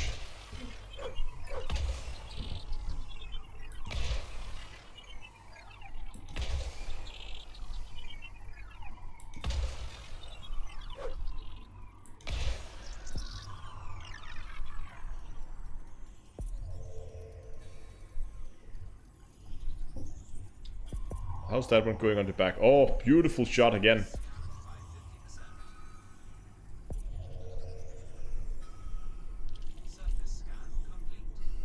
Boom, done. Live stream title, Colonia or bust. Yeah. Okay. One down. One to go.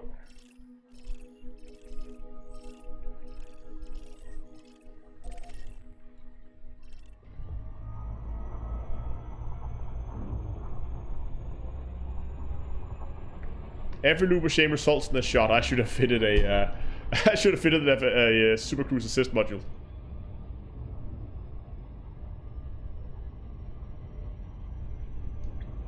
No, I'm expecting that I'm probably gonna be in Colonia in, I mean, at this rate,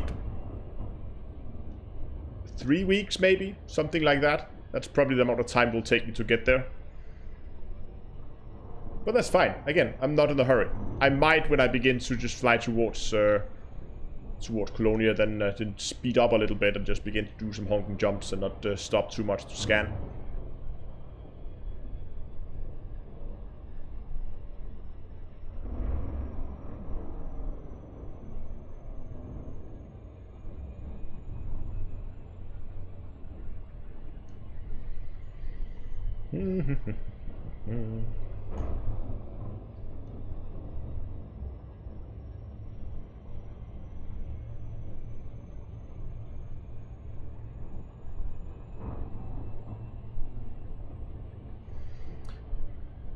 Okay, while we're heading out here, this would be a good time to ask you guys to remember to go down and give the stream a like if you haven't done that already.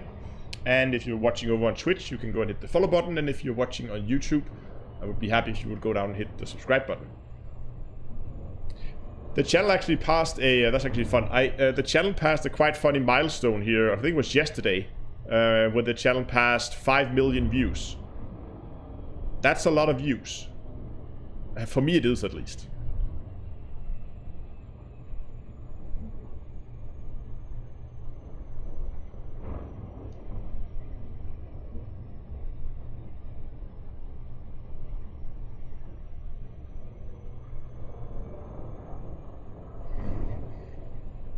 Hyper Snipers is already sub, congrats.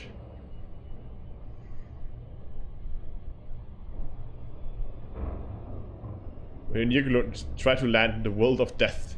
That sounds like a high G world out near Colonia, I guess.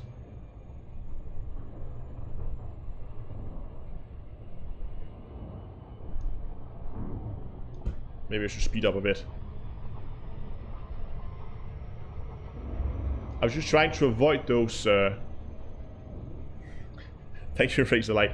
I'm just trying to avoid those loops of shame here. And it was actually quite fun. So I was when it was just for fun. I was sitting looking up some of the like statistics on the channel. I mean, normally I do keep an eye on it, but I try to do some like how much do people actually watch over a month. And okay, no, this could be fun.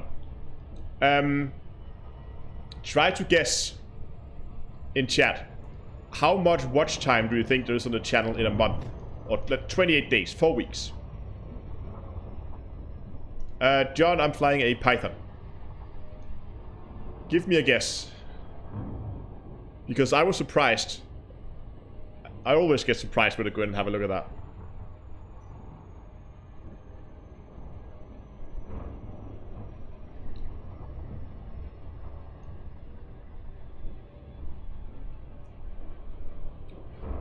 Bad Monkey Brain guesses 250 hours in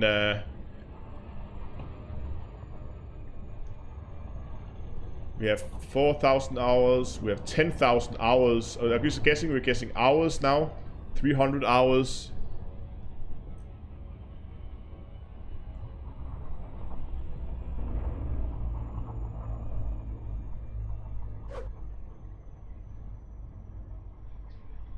$30,000 hours. How much is 30,000 hours even?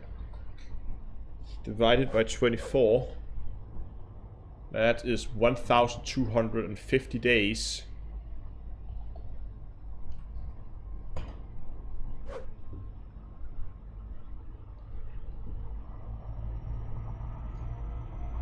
Oh, Stop this thing. Hold on. Let me see here if I can actually... Can I do this without getting in trouble with YouTube? I think I can.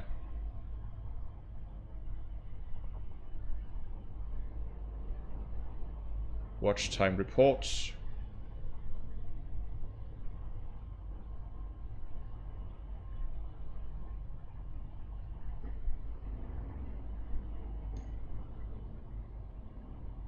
Here we go. I think this is okay, right?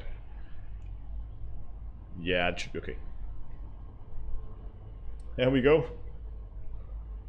Last 28 days, 3 years, 148 days. What the hell? We have 970 hours, so I think the people who guessed 30,000 hours is actually not that far off.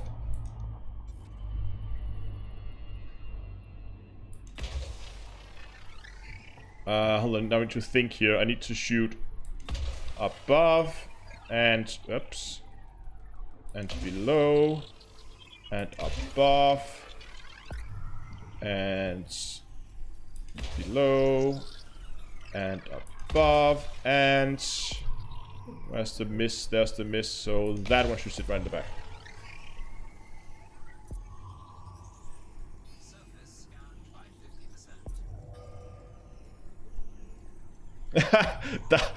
Darkness says, oh, I thought you wanted to know how many hours I've watched.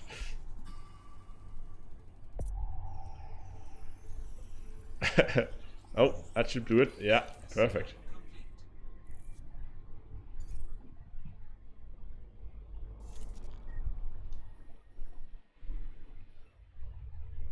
Oh, we're so close to the edge of the region. There's nothing else in this system, right? It's just that one. Yeah, and the other one. So we have that both. Perfect. Moving on.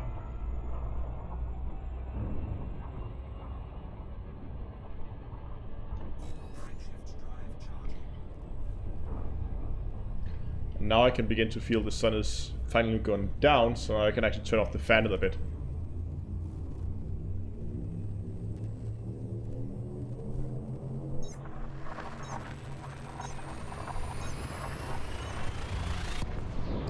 Three, 4, 4.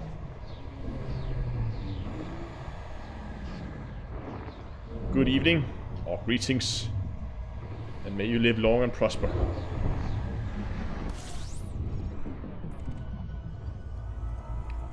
Boy, one, how do I tell what?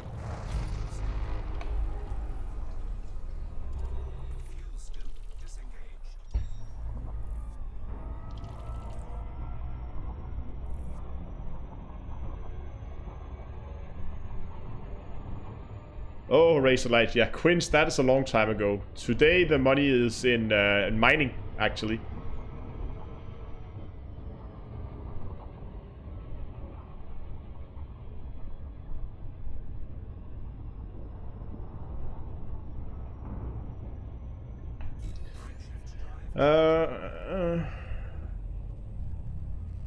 How do I tell if I've gone over the border? You can see here, actually, when this is charging up, you can see it says there with white text at the bottom of the center HUD here. It says Inner Orion Spur. And as soon as we move into the other region, it will say something else. Mike asked that he watched the last guide on the piracy, piracy thing. I guess that's the low temperature diamond piracy from NPCs. Is there any easier way to stop floating ships or just looting in general? Unfortunately, I haven't found any.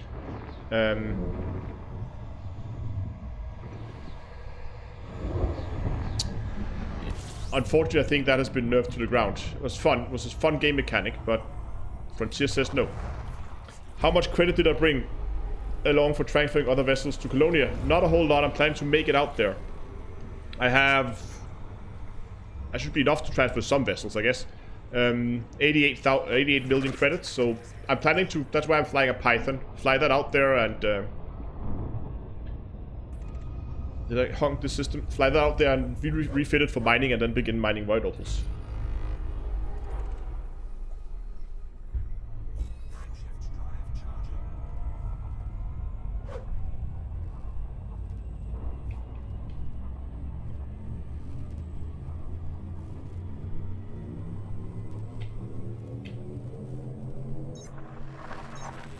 Yeah, exactly. That is also why I choose the Python. It's such a good multi-purpose ship that I can pretty much refit it for whatever task I need. I mean, in case it turns out mining is a complete flop out there, and that I just can't find any good income, I can always refit it for something else. It can do trading, it can do passenger missions, it can do combat if I needed to. It will pretty much do anything. So I'm pretty sure I'll be able to make some money in a Python. Nothing there. And medium, that was the important point as well. That I wanted something medium so I could land on the smaller stations out there in case that one needed us. How far am I from the bubble? I'm about 6,000 light years.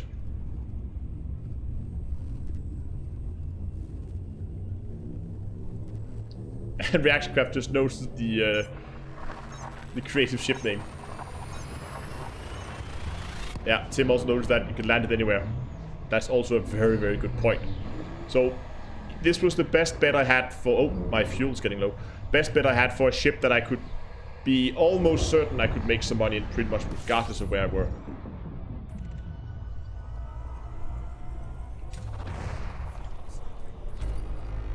Two bodies, 2 stars, I guess. Yeah.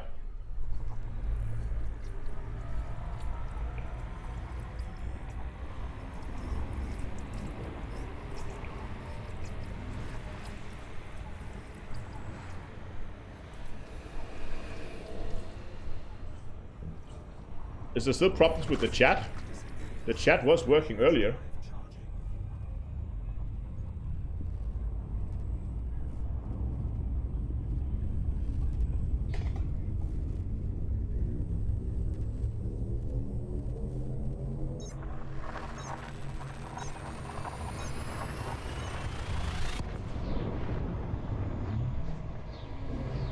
Maybe chat is not working anymore.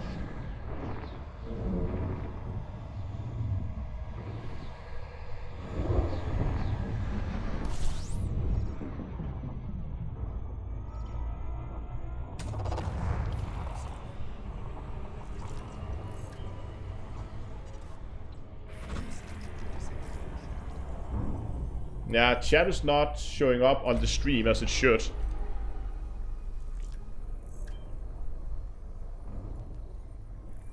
Oh, there we go. Ha! I must have disabled it by accident. Have I done that in all of them?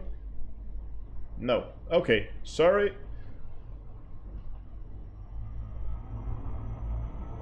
Sorry. Messed that up. Okay, what do we have here? Lots of stuff, but it's all like... Yeah, nope, nope, nope. Okay, I'll be back in 1 second. I just quickly need to turn off the fan because now it's actually getting cold. What time is it actually? That's okay. Hold on. Be right back.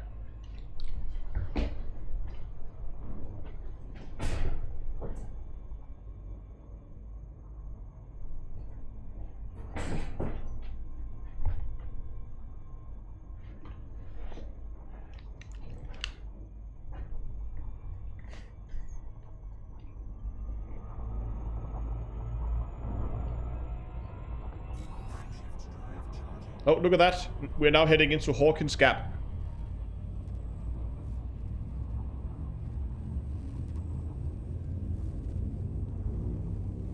No, so the chats are not carried over in the actual chat channels. The chats should just be on the screen in the stream.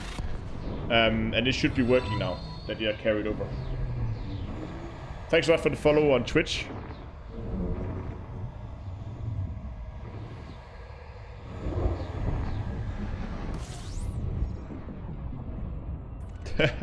Dove says, I've been watching all your YouTube videos because I'm trying to make the money in the game. This shit is hard and intense in VR though. Yeah.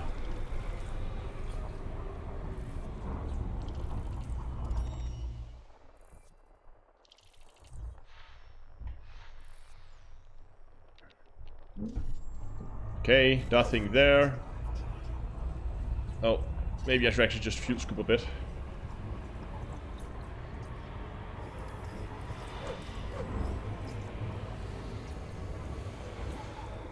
Look at all those stars. Getting close to getting closer to the center, I think.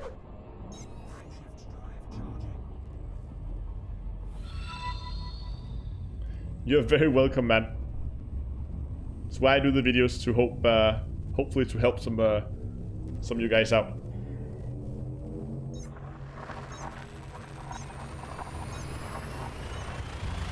Tim is also the Hawkins Gap. Woohoo! Just in the Pilue Nebula. No idea what that is.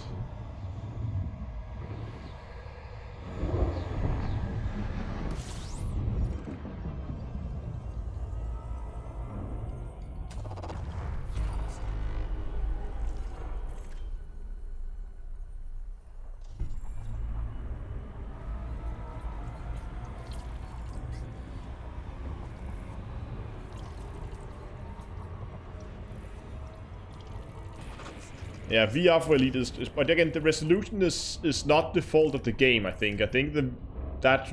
Oh, we got a T-type star, okay.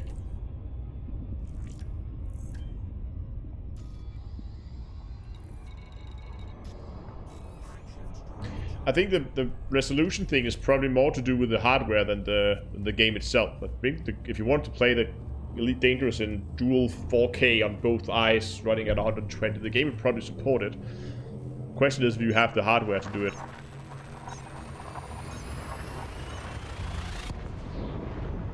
Good evening, Joachim.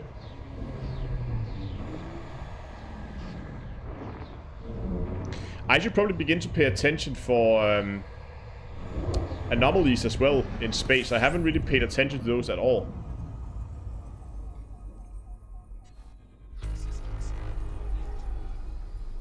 I could probably set up better filter.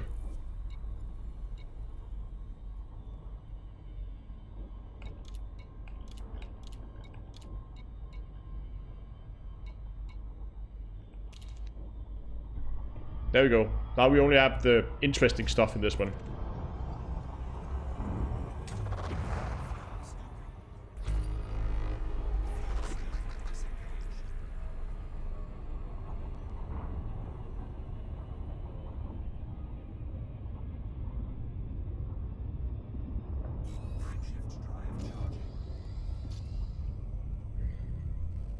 We actually managed to cover like 50 jumps today almost. That's not too bad. Especially if I keep going just a little bit longer.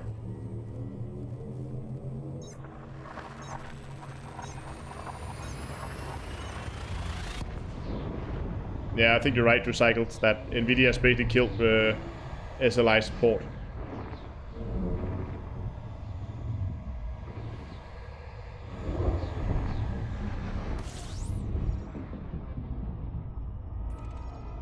Your problem with motion sickness because of your fear of heights and the open canopies. Okay.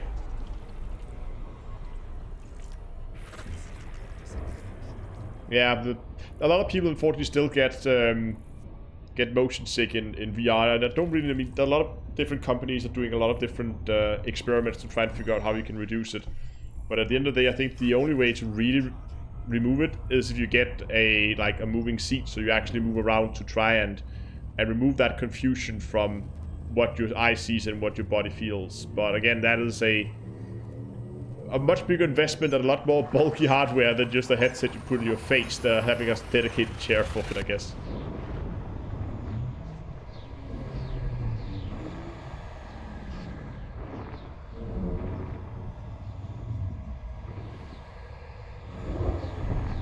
What kind of headsets do you guys have? Saw someone complaining about the screen door effects, so I'm guessing Oculus or Vive maybe? I don't know. Or if you have any of those newer ones that have come out. I think the screen door effect is a little bit more pronounced on the Oculus maybe. I haven't tried the Vive, so I can't tell, but this is from what I hear people say. Okay, Rift. Yeah. Yeah, the Rift is the one with the bigger screen door effect. But slightly more clarity, I guess. Oh, hold on. We didn't look at the system. What we have here. Nothing. Jumping.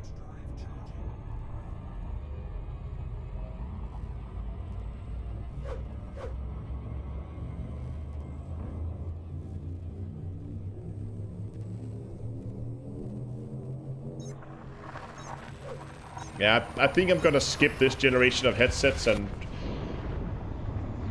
wait for the next one, and then maybe do an upgrade. Like save up both for an upgraded headset when the next generation comes out, and then do a system upgrade at the same time.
One body, that's the star. Okay, it actually got a little bit too hot with the fan off. Hold on.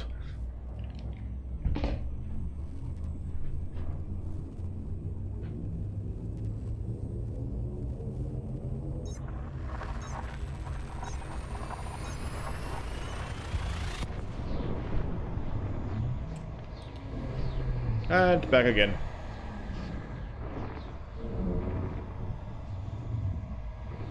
Uh, 3344. Yes, we're still running a squadron. Terraforming Astrocorp, you are more than welcome to join.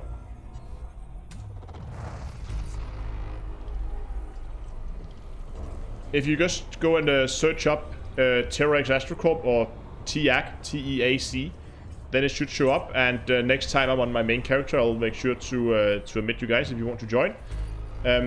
If you're interested in BGS, remember that we also run some daily BGS strategies posted over on Discord. So if you ever need someone or something to do, you can always head over on Discord and have a look at the daily BGS strategies, and then go and help out there.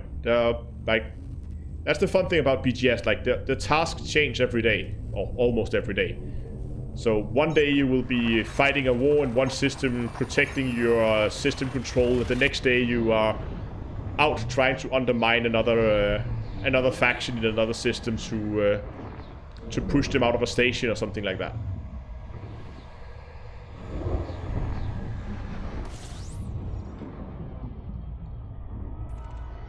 And if you really want to get in deep with what's going on behind the scenes and why we do the different tasks that we do, because at the moment many of the BGS strategies are just posted and said, wait, so the plan for today is to do this, and that.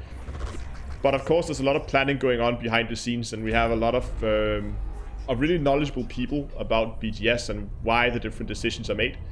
So you could always go and talk to them, and I'm pretty sure they can talk length about it.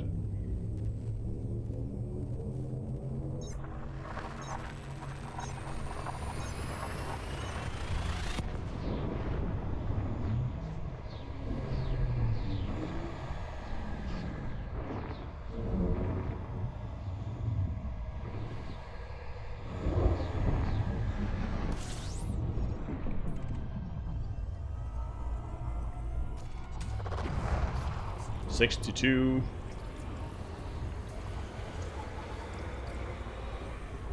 Getting a little low on fuel, so let's park that in there.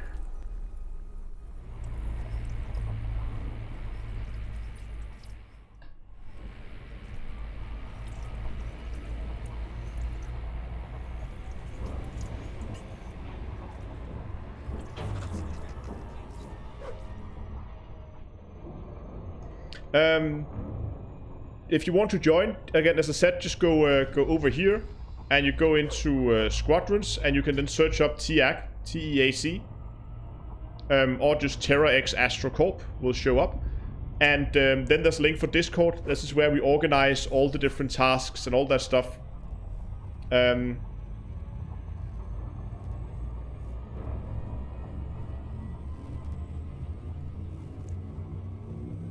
Cool, good. I'll make sure when on the main character, this character is not doesn't have that squadron. But no, if you want to join again, there's a Discord both on the Twitch but also on YouTube if anyone over there interested. And over there will be organized the stuff for BGS, and I'm pretty sure especially during especially during combat, there's probably some people who want to join up and go and kill some bad guys. Oh, what do we have here? A water world, wonderful.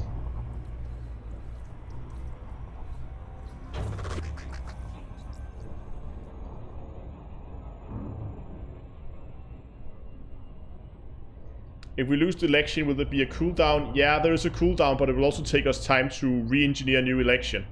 But I don't think it doesn't seem like it's be an issue. I think last time I checked on the progress of the current election, we were 2 days up, 2 for 2 so far. So that's pretty good. So the election is going, is definitely going our way right now. And I think, if I recall correctly, that is election for system control, isn't it? So that means if we win, we will take over that system.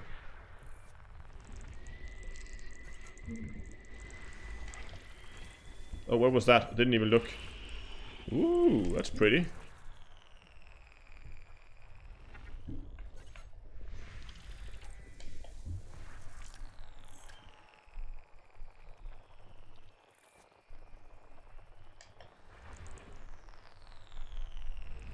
Oh, there we go. Oh, lots of good stuff here.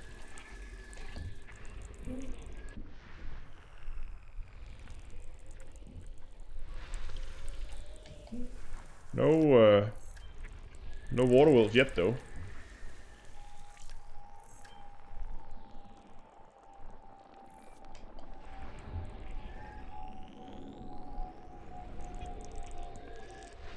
Yeah, the center is really densely packed with stars. I am looking forward to when I begin to move a little bit closer to the center. 2 more planets to go. Oh. That's the water world. Hey, with a small moon around it. Oh, it's a boring one.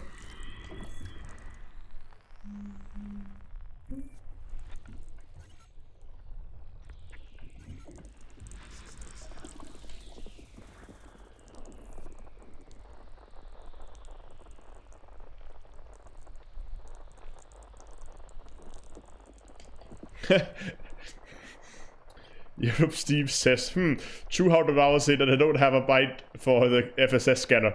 They think you didn't know. That you didn't know. Yeah.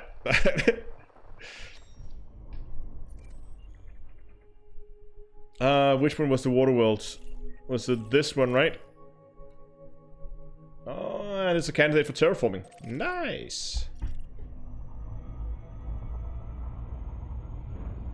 Oh yeah, okay, there must have been a tick now. Okay, I haven't seen today's tick. So we won 3 days and have about...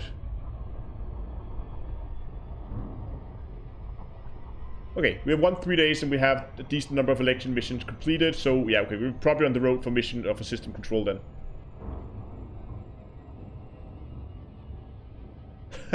yeah, it's quite far away. But again, the good thing about those stations is that not a lot of people want to try and take it away from us, so it's probably going to be a really quiet system. I don't know.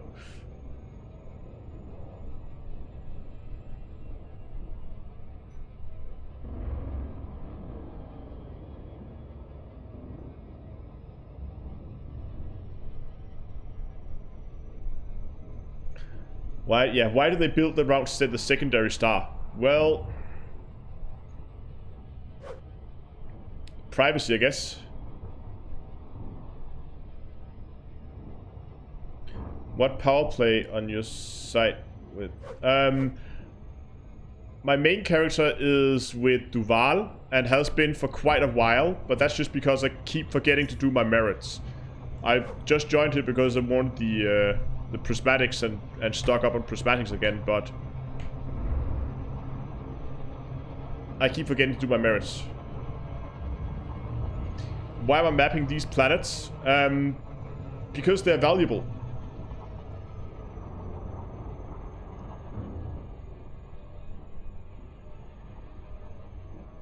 Terraformable water worlds are, I mean, pretty high value.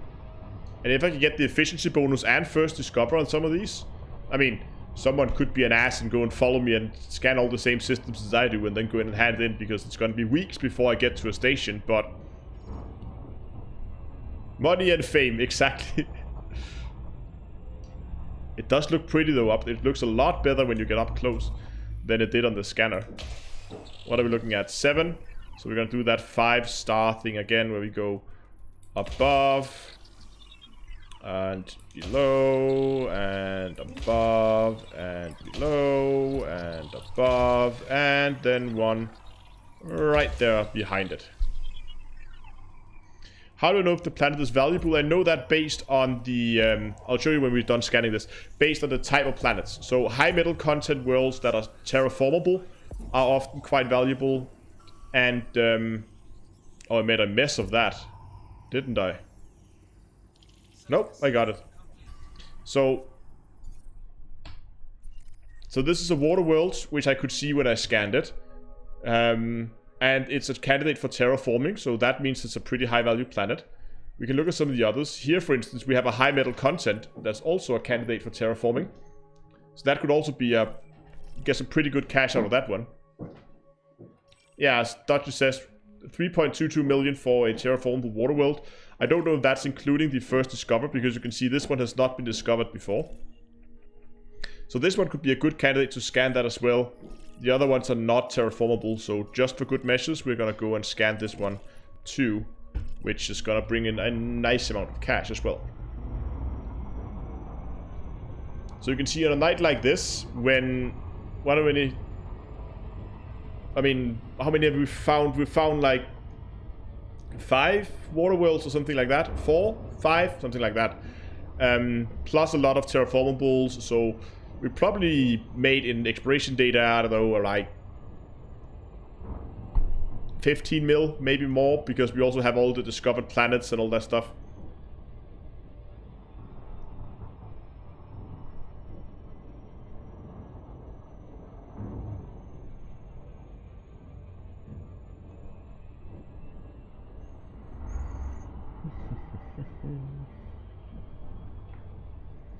How many jumps do we have left? 61. Okay.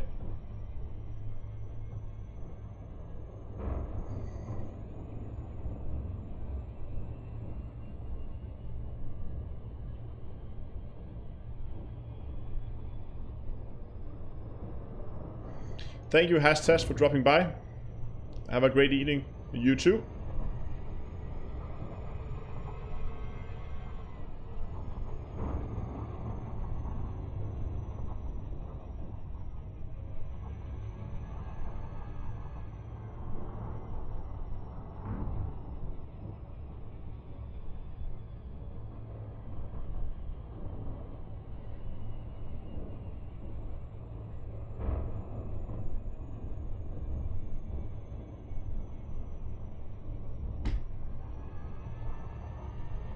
I'll probably overshoot it, but I'll try to keep an eye on it this time and not do a loop of shame, maybe.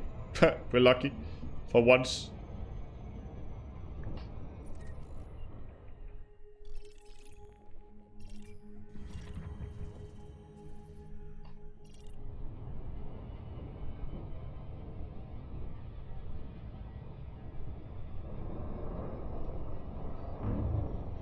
Welcome back, Reaction Crab.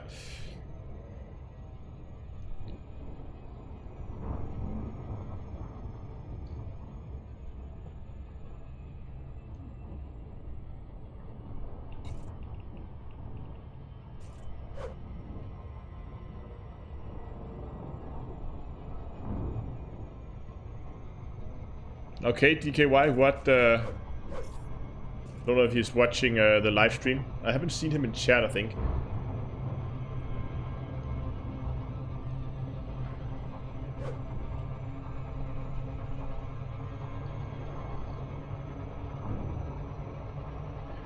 Madcast asks, Astro, what is better for me? supporting me on Patreon or joining the channel. Thank you, Duchess. Personally, I think I prefer Patreon because it allows you to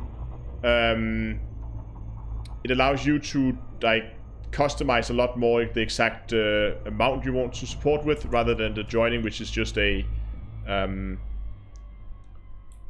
there we go. Which is just a like a fixed amount every time. And then there's also, of course, when joining, there's a larger portion that goes to YouTube. They take a larger cut than Patreon does.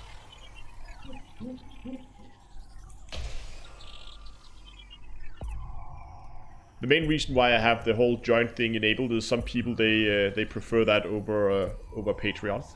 So it's really up to people what they prefer.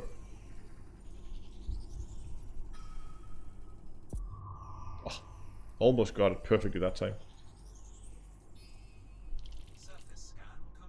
Don't skip, do both. I like your way of thinking. Right, Robert, you're actually on both, aren't you?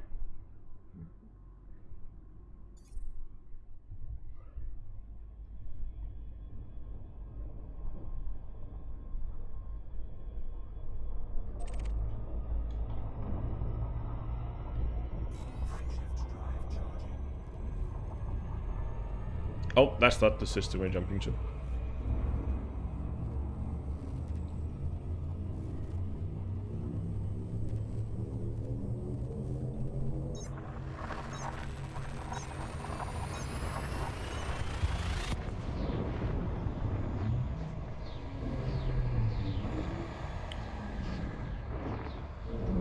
Robert, if you have any ideas for icons you would like, just send them my way and I'll look into it.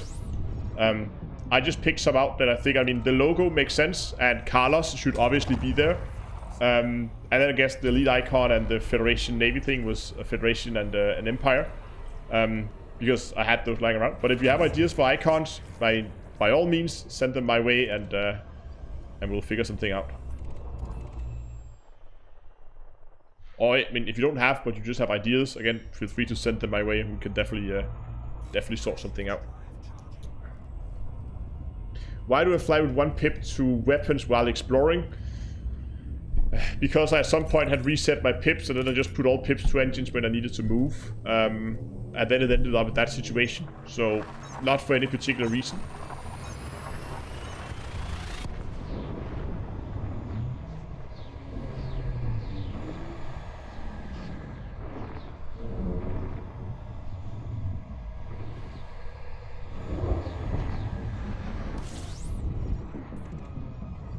So just because I'm lazy and didn't want to move it over to systems. So I guess I should be flying with all pips to systems and rested engines at the moment.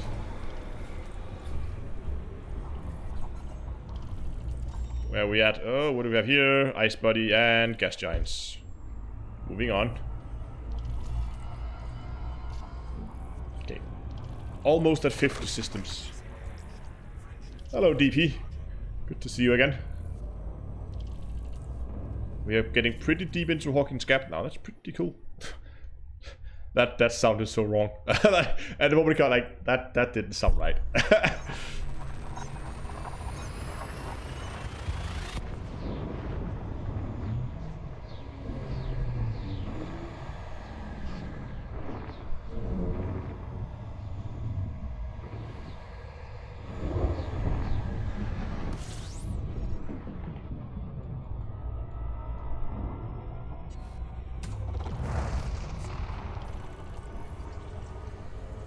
Let's honk. That's 32. Nice.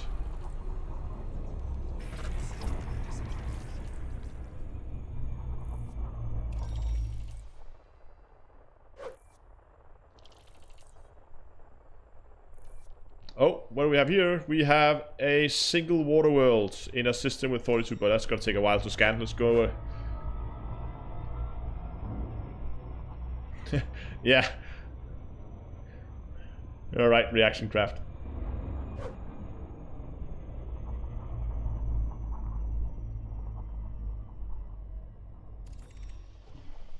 Okay, let's get scanning. is. We have a lot of planets to scan. Guess that's a gas giant because I can see multiple planets out there. And indeed, that was the gas giant. Okay, there are more gas giants. These are probably smaller ones because those are the moons. And oops, that went there.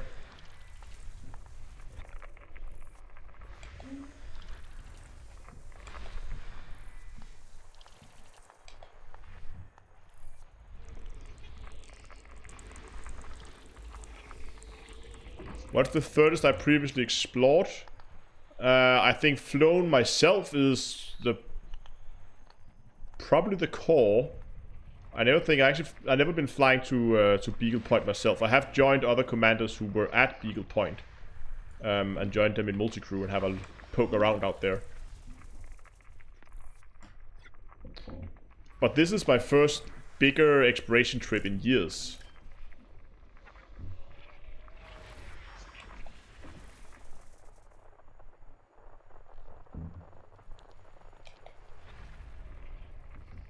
God, there's a lot of stuff here. What do we have here?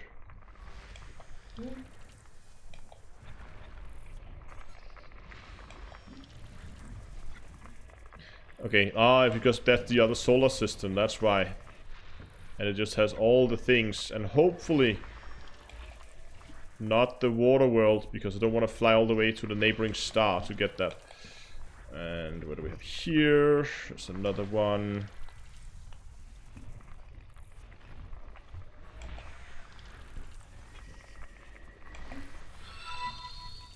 Thanks a lot for the follow on Twitch. Lazy for life. You're very welcome. Should be stuff. Oh, there's something really close to this one. Oh, that's a lot. Wow, okay. There's a lot. Oh, those are all the asteroid fields. Got it. No, not all asteroid fields. Okay, a lot of them were asteroid fields.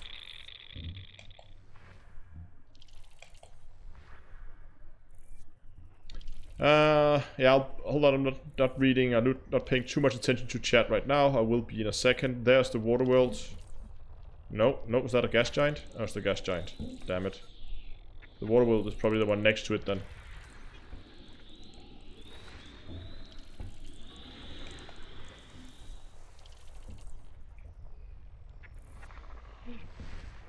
God damn it, how far are we down the, like, A7A and A7B? Yeah.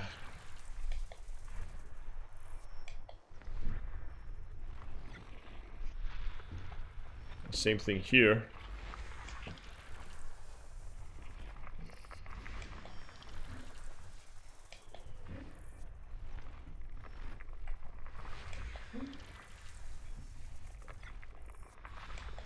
God, how much is left? Okay, 3 more to go.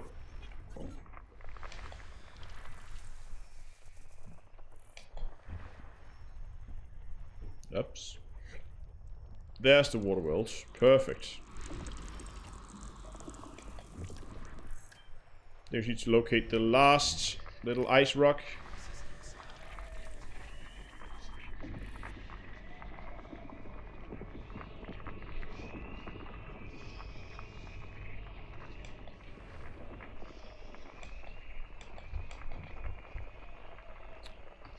There we go.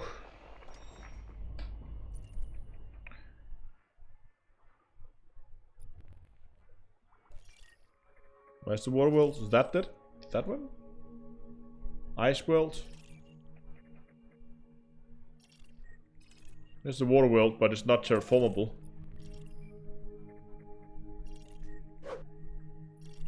Neither of these.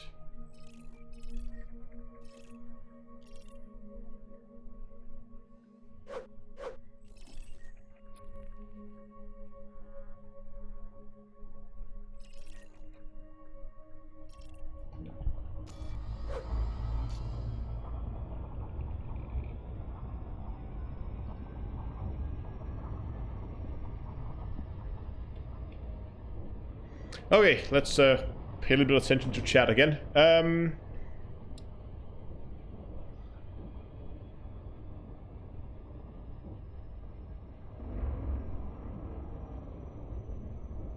Okay, people watching the miners on Pirating Diamonds do know that it's been nerfed and it's a lot more difficult now.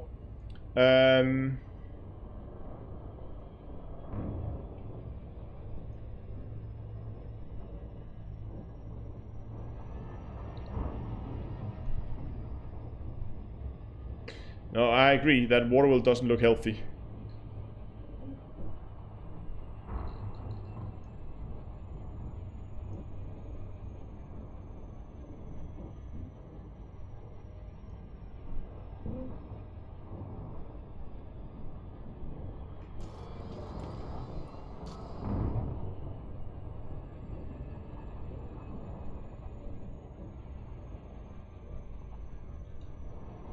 It looks a lot better up close though than it did on the scanner.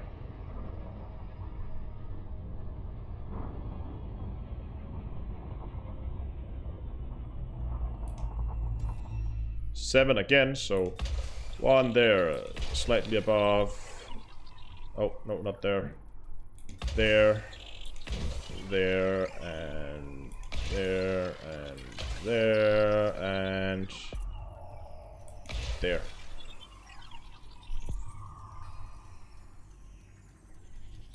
Whereas the key binding for the FSS scanner that has its own separate area under controls. All the way down here you have the full spectrum system scanner. And all the key bindings are in here. Oh, perfect hit again. Okay. I think what we will do is I'll just go and scan those two landable planets just in case, because I want to see if we're lucky and get something interesting on the surface. Aphelion says never made it to a live stream before, but been watching your old ones. Well, I'm glad you made it here. Name the film. My god, it's full of stars.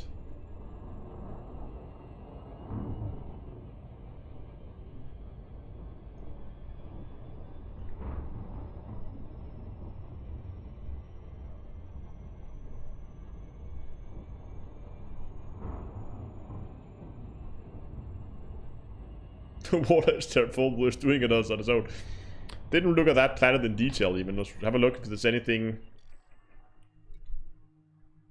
Okay, so orbit is like almost perfectly round, so there's no orbital inclination.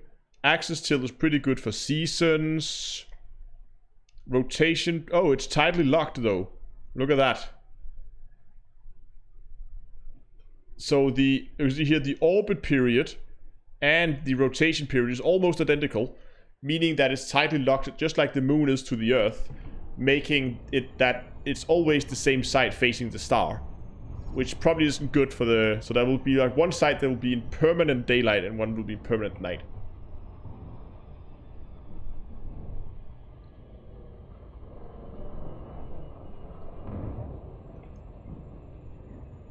If you don't like mining, if you're getting bored with mining, you can always do passenger missions in Robigo. That's still very profitable.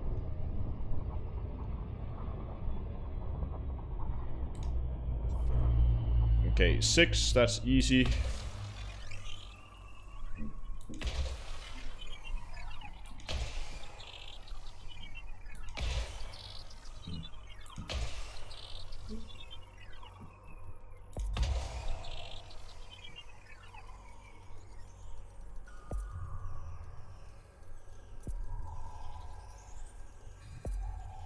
Oh, you can actually zoom in and out.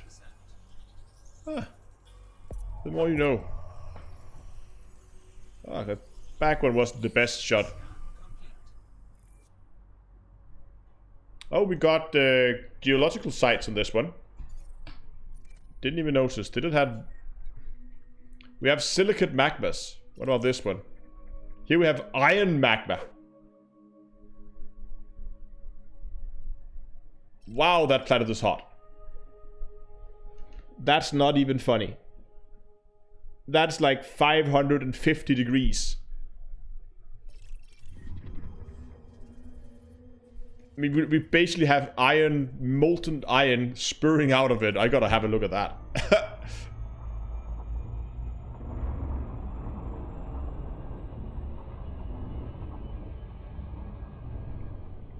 Did I even target it?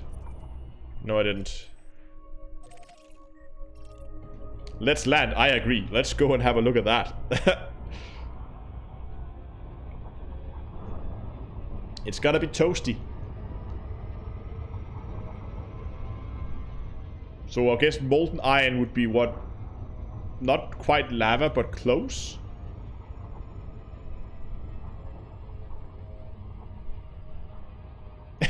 What could possibly... Let's land on this small piece of hill that's orbiting the star, like...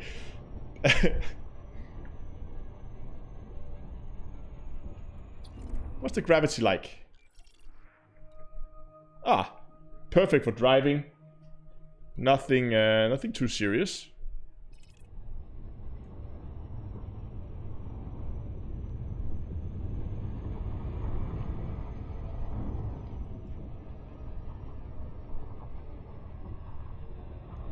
Let's see if we can't find ourselves some small volcanoes we can go and have a look at.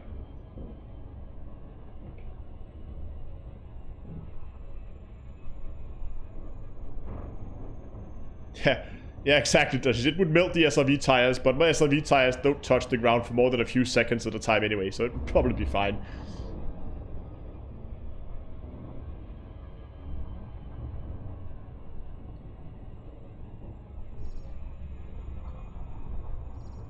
Wait, what? This is already mapped? No, it's not. Stupid thing.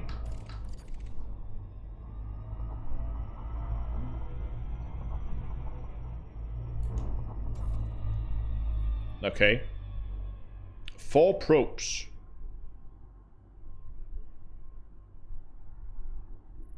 I guess 4 probes would be something like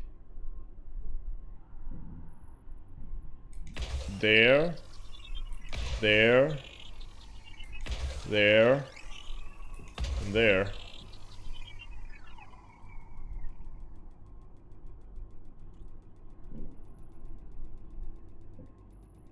And look at it, we're still moving. I should cover quite...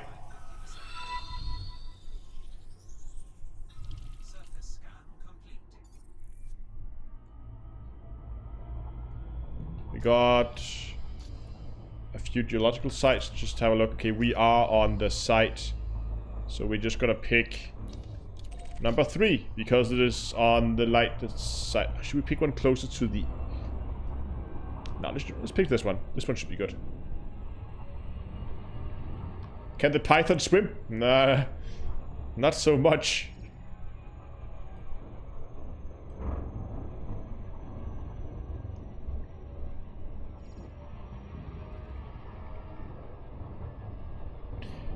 Adrian asked if I'm an astrophysicist. Yeah, I have a master's degree in astrophysics, but today I work as a software developer. So instead of doing astronomy in real life, I just play computer games and have fun in space inside the computer. And then I write code for a living.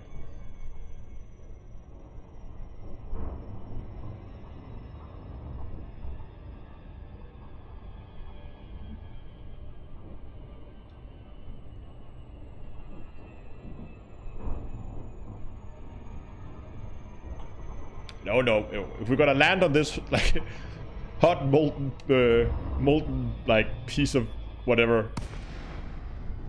iron, I guess. We're gonna do it on the day side where it's the warmest.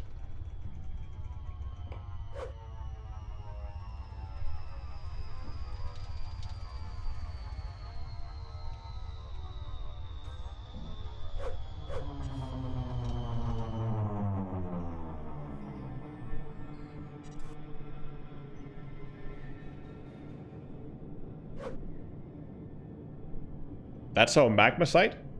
Or iron magma, iron what? Oh, okay, well, there we go.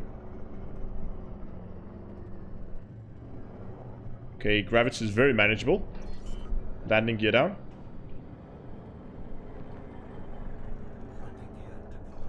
Ah.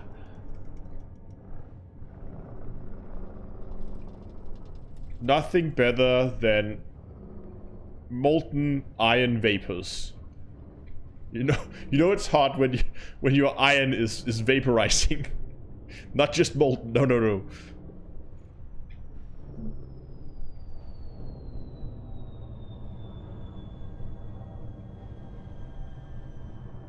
Unsuitable terrain. Yeah, I know. Everything here is unsuitable.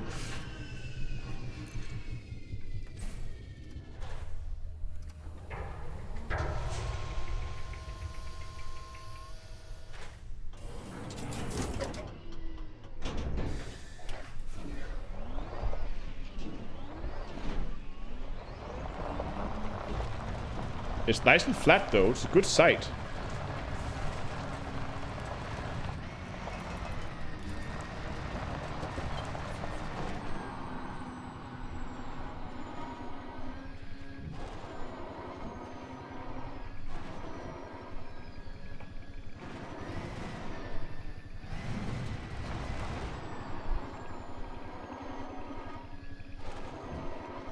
Yeah, don't spend too much time or the ship will begin to sink.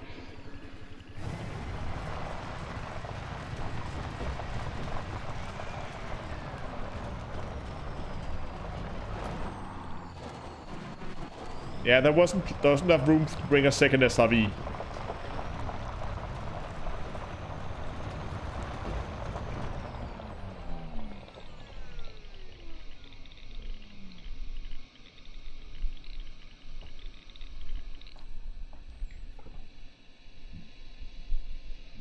Listen to that.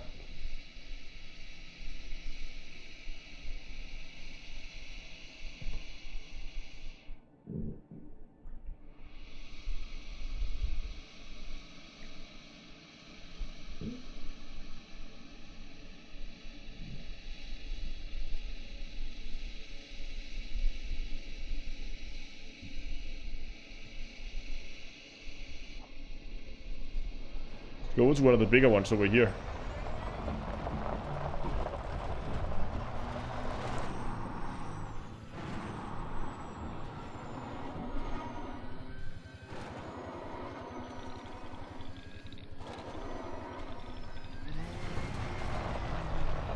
Anyone knows if it's most efficient to gather raw materials at geosites or non-geosites?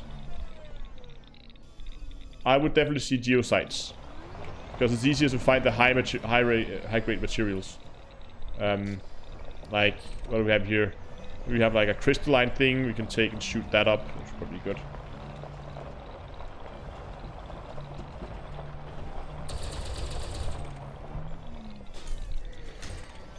This gives us tungsten. Crystal fragments. I want to get over to that large one over there.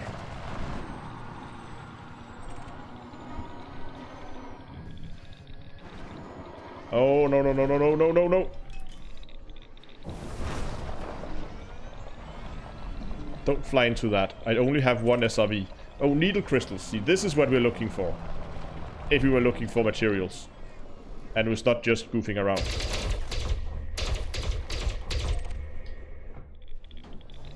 Because these will give you good stuff.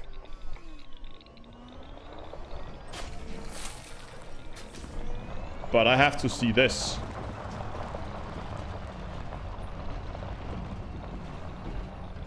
Woo!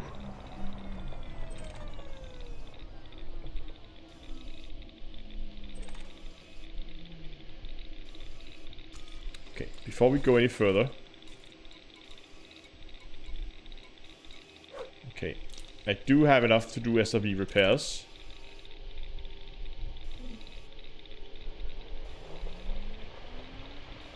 You know I have to do this, right?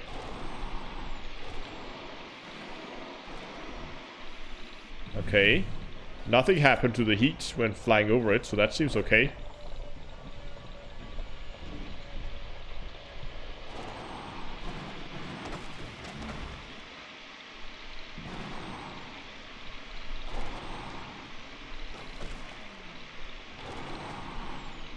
Need to land a little bit better.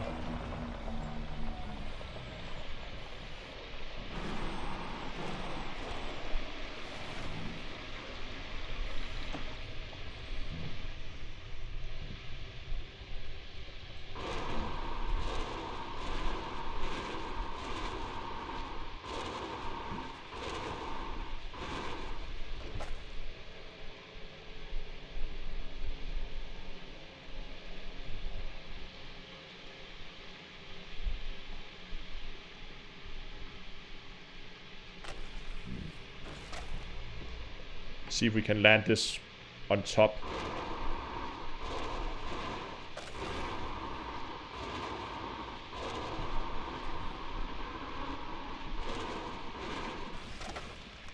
Perfect.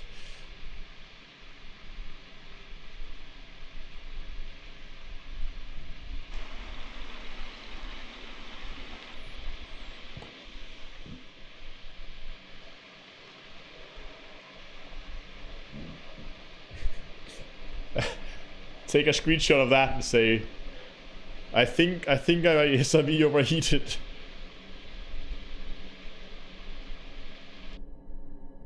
Oh, did it stop? Oh, it stopped.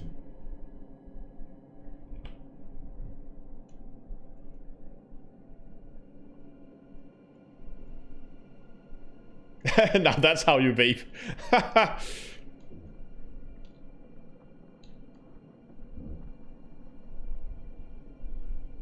I'm just gonna take a screenshot of that.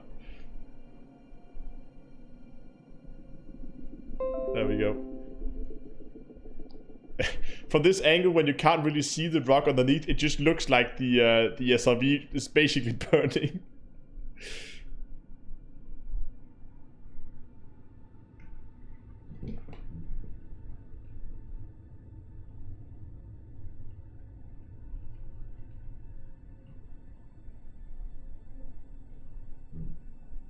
I love this site.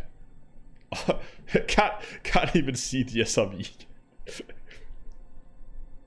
You just see the tracks.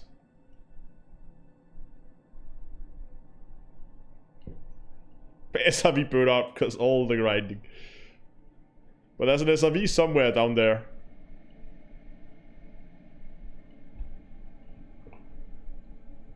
Where did my Python go? Did that thing leave? Nah, looks like it.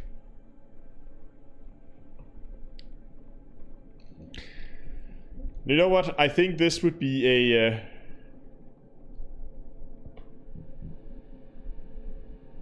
Matthew says we're AFK.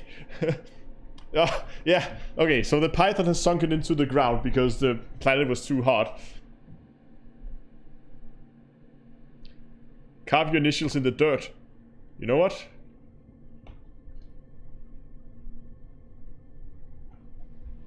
That's a good idea.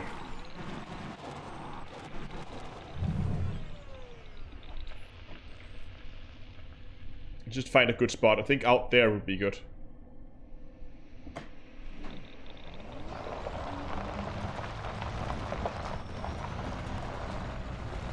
Okay, so we're gonna start with a jump where we go for distance rather than height. We need to go a little further, I think. Hold on.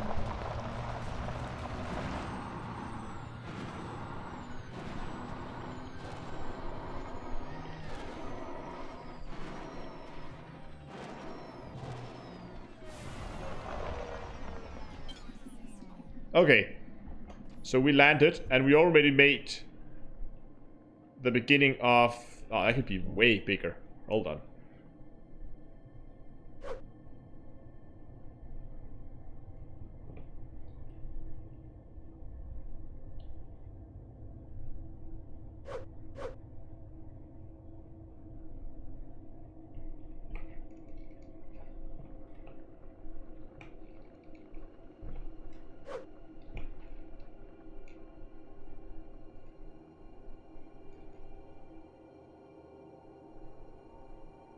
This is as close as it gets to planting a flag.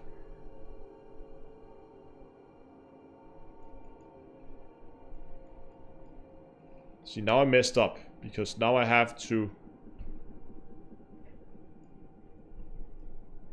Oh, hold on, can I do this? Oh. Okay, hold on, I'll need 2 hands for this one. So I'm going to begin... reversing. No, that's not gonna work. Oh, you know what, I'll have to do this from the cockpit then.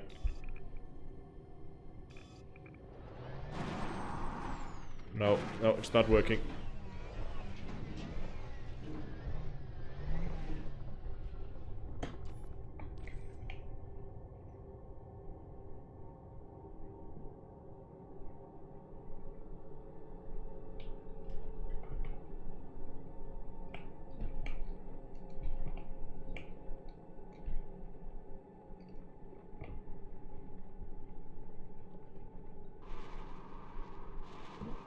No, I'm drifting off to the side.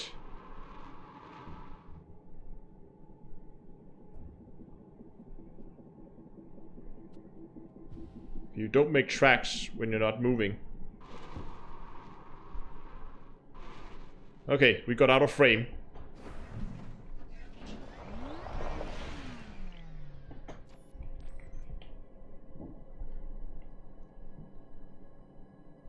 So I need to go...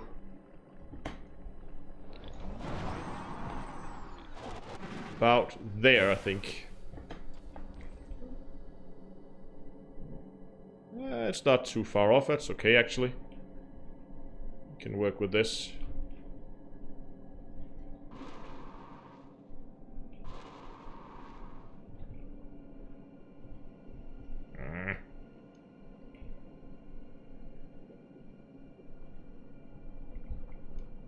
No, you know what? Let's just try again. This didn't go the way I wanted it to.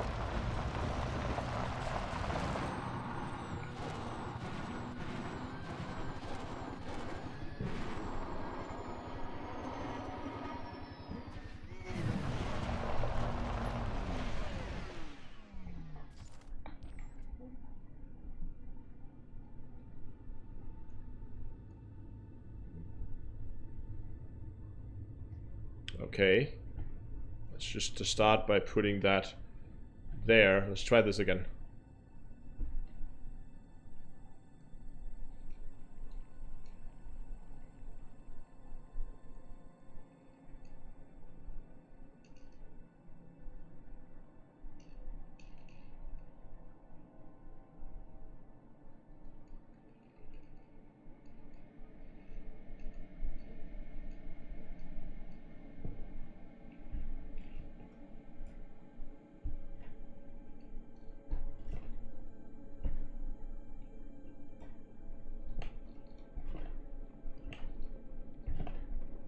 Flipping this thing around.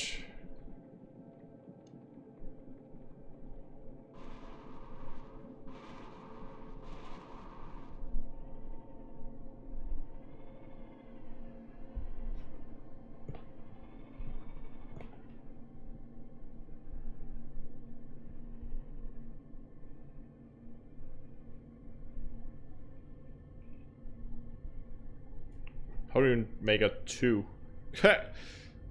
We're doing okay. We're good. We're good.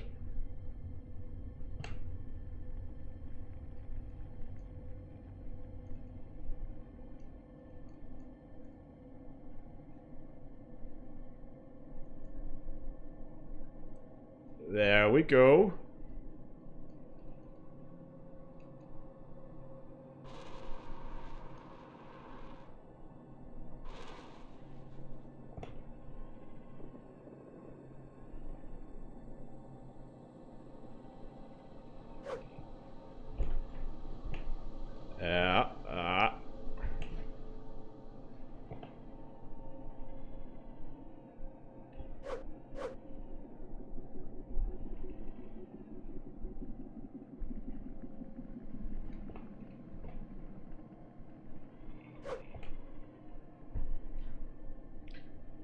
This is the high-tech version of peeing your name in the snow.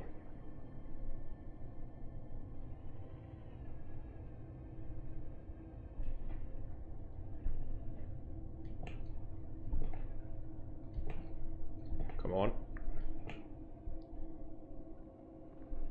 Okay, here's what we're gonna do. We're gonna use a little bit, use this, and then we're gonna jump over and make the center bar in the A.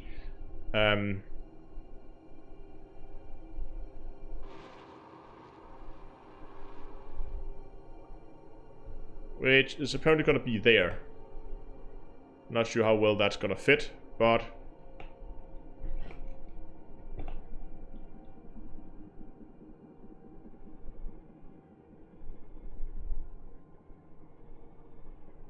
I think I might have messed the A up a little bit. Let's just move the camera a bit. The A is gonna be a little crooked.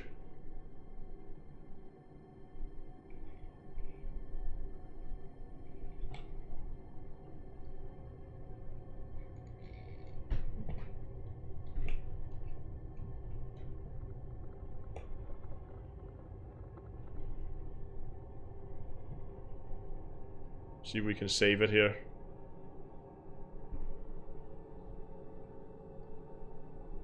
That actually turned out okay. And now we just need to get this thing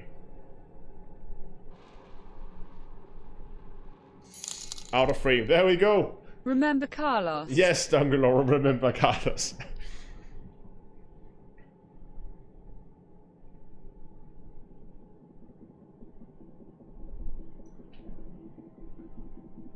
This is not how serious service vehicles should be used.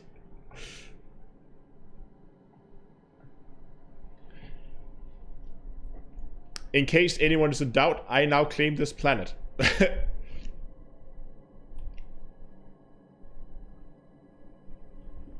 You know what I want to do? Oh, I shouldn't have left on this side though. How far am I from the actual drawing? Okay, I could probably still do something by... I actually need to get quite a bit of elevation on it.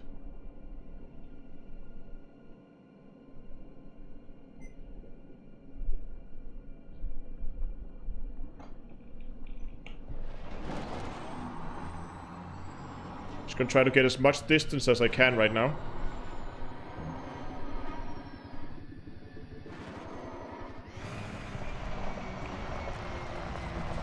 And then begin to move around it here. Like so. Oops, don't drift in too close. Ah, I still have drive assist on. Like, drive in, drive in, drive in. There.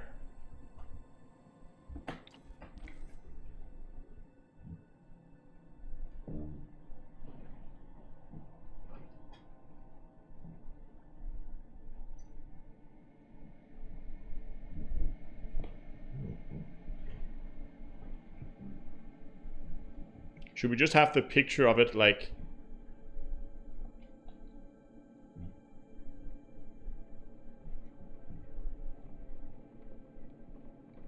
like that? Look at that screenshot though.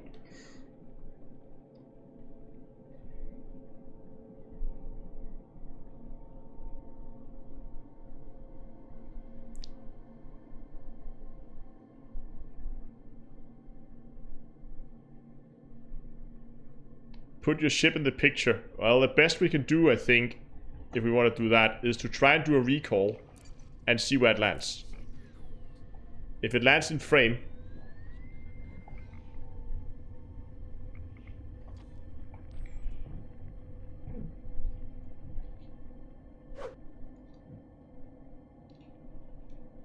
or if my ship actually did melt.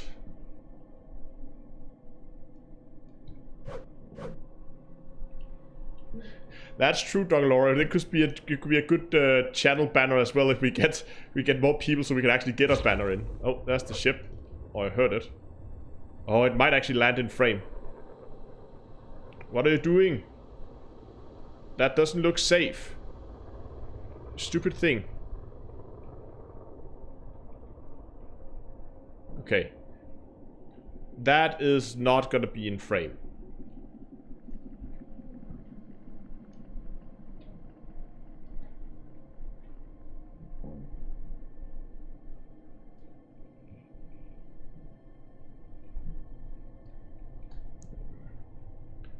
want to get that up clear, like so.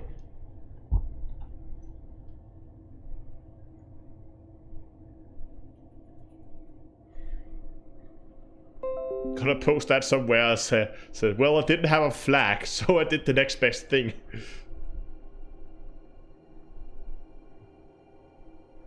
Photoshop it in later, yeah. Don't spend all at once. Thank you for the donation. Yeah, I could go and pilot and land it. That's probably a way to go as well. You know, we should probably do that. We are out of frame anyway. Nope, nope, not forward, backwards. I do have a screenshot. I'm afraid if I move too far away that there's... No, they won't. I was afraid the tracks would disappear, but... they don't, because I've been crossing my own tracks before. Whoa, oh, wait, drive assist off.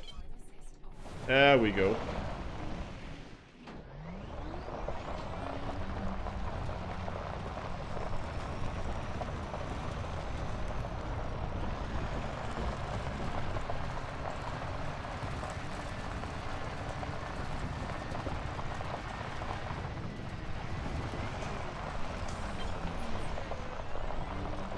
There we go.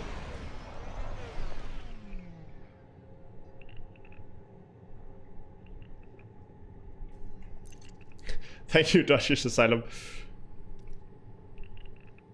Board ship. Saying great shot, I do this a lot. I hope you have an acronym, because writing the full name will take some time.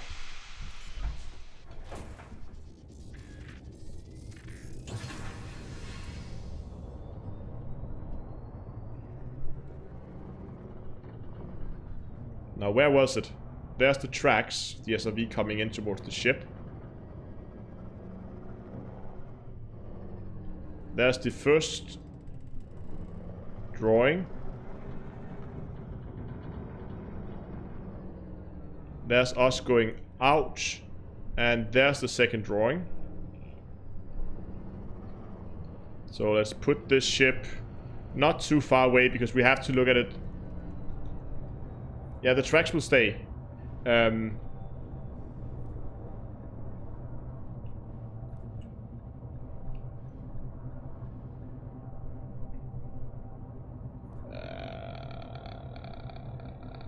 So.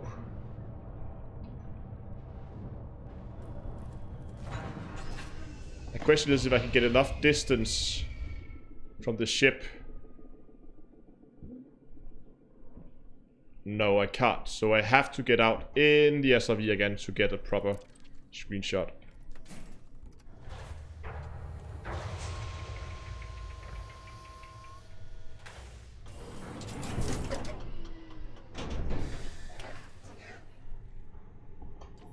Maybe we actually get... Do we get more range when we're in the SRV than in the ship? I think we actually do. No, it seems to be the same.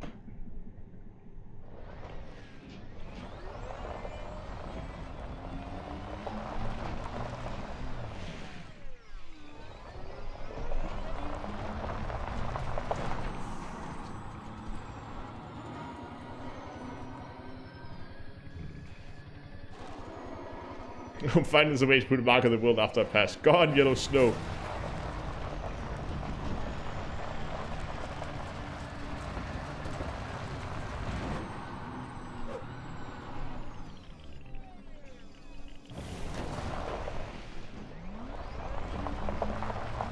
I'm gonna be careful not gonna accidentally drive into it. It's over there.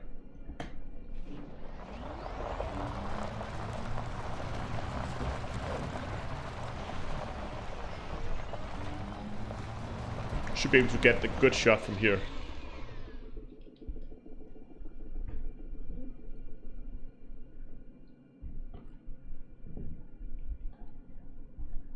Go for a wider shot.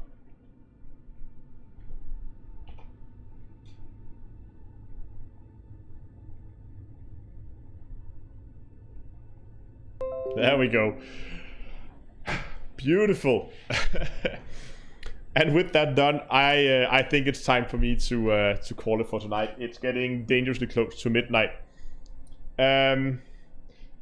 Yeah, and you're about right. So I'll probably reach Colonia sometime in the autumn. When exactly, I don't know. I'm not in the, as I said, I'm not in a hurry. I'm just gonna take it nice and slow, and whenever I get there, I get there. And for now, at least, I'm just enjoying the scenery and enjoying out in the black, having some fun. But as I said, it's gonna be it for tonight. It's already been a long live stream, and I hope you enjoyed it. And thanks a lot for all you guys who have been with me tonight. Thanks a lot for all the generous donations, and to you guys who joined on Patreon and joined over on YouTube as well. Thanks a lot to all you guys. It is very much appreciated. If you haven't given the stream a like and you've been enjoying it, there is a like button below. And if you're over on Twitch, you can click the follow button if you want to know next time I'm streaming. And on YouTube, you can hit the subscribe button, where you will of course get both live streams and videos. Next planned live stream is gonna be next Tuesday, but there might be a bonus live stream over the weekend if times allow it.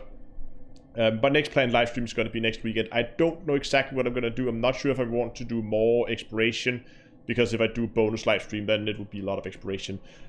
Maybe I'll do something else back in the bubble, but I'll figure that out. But yeah, thanks a lot for watching, guys. I really hope you enjoyed it tonight. I did, at least. So thanks a lot for watching, and until next time, I'll see you guys in space.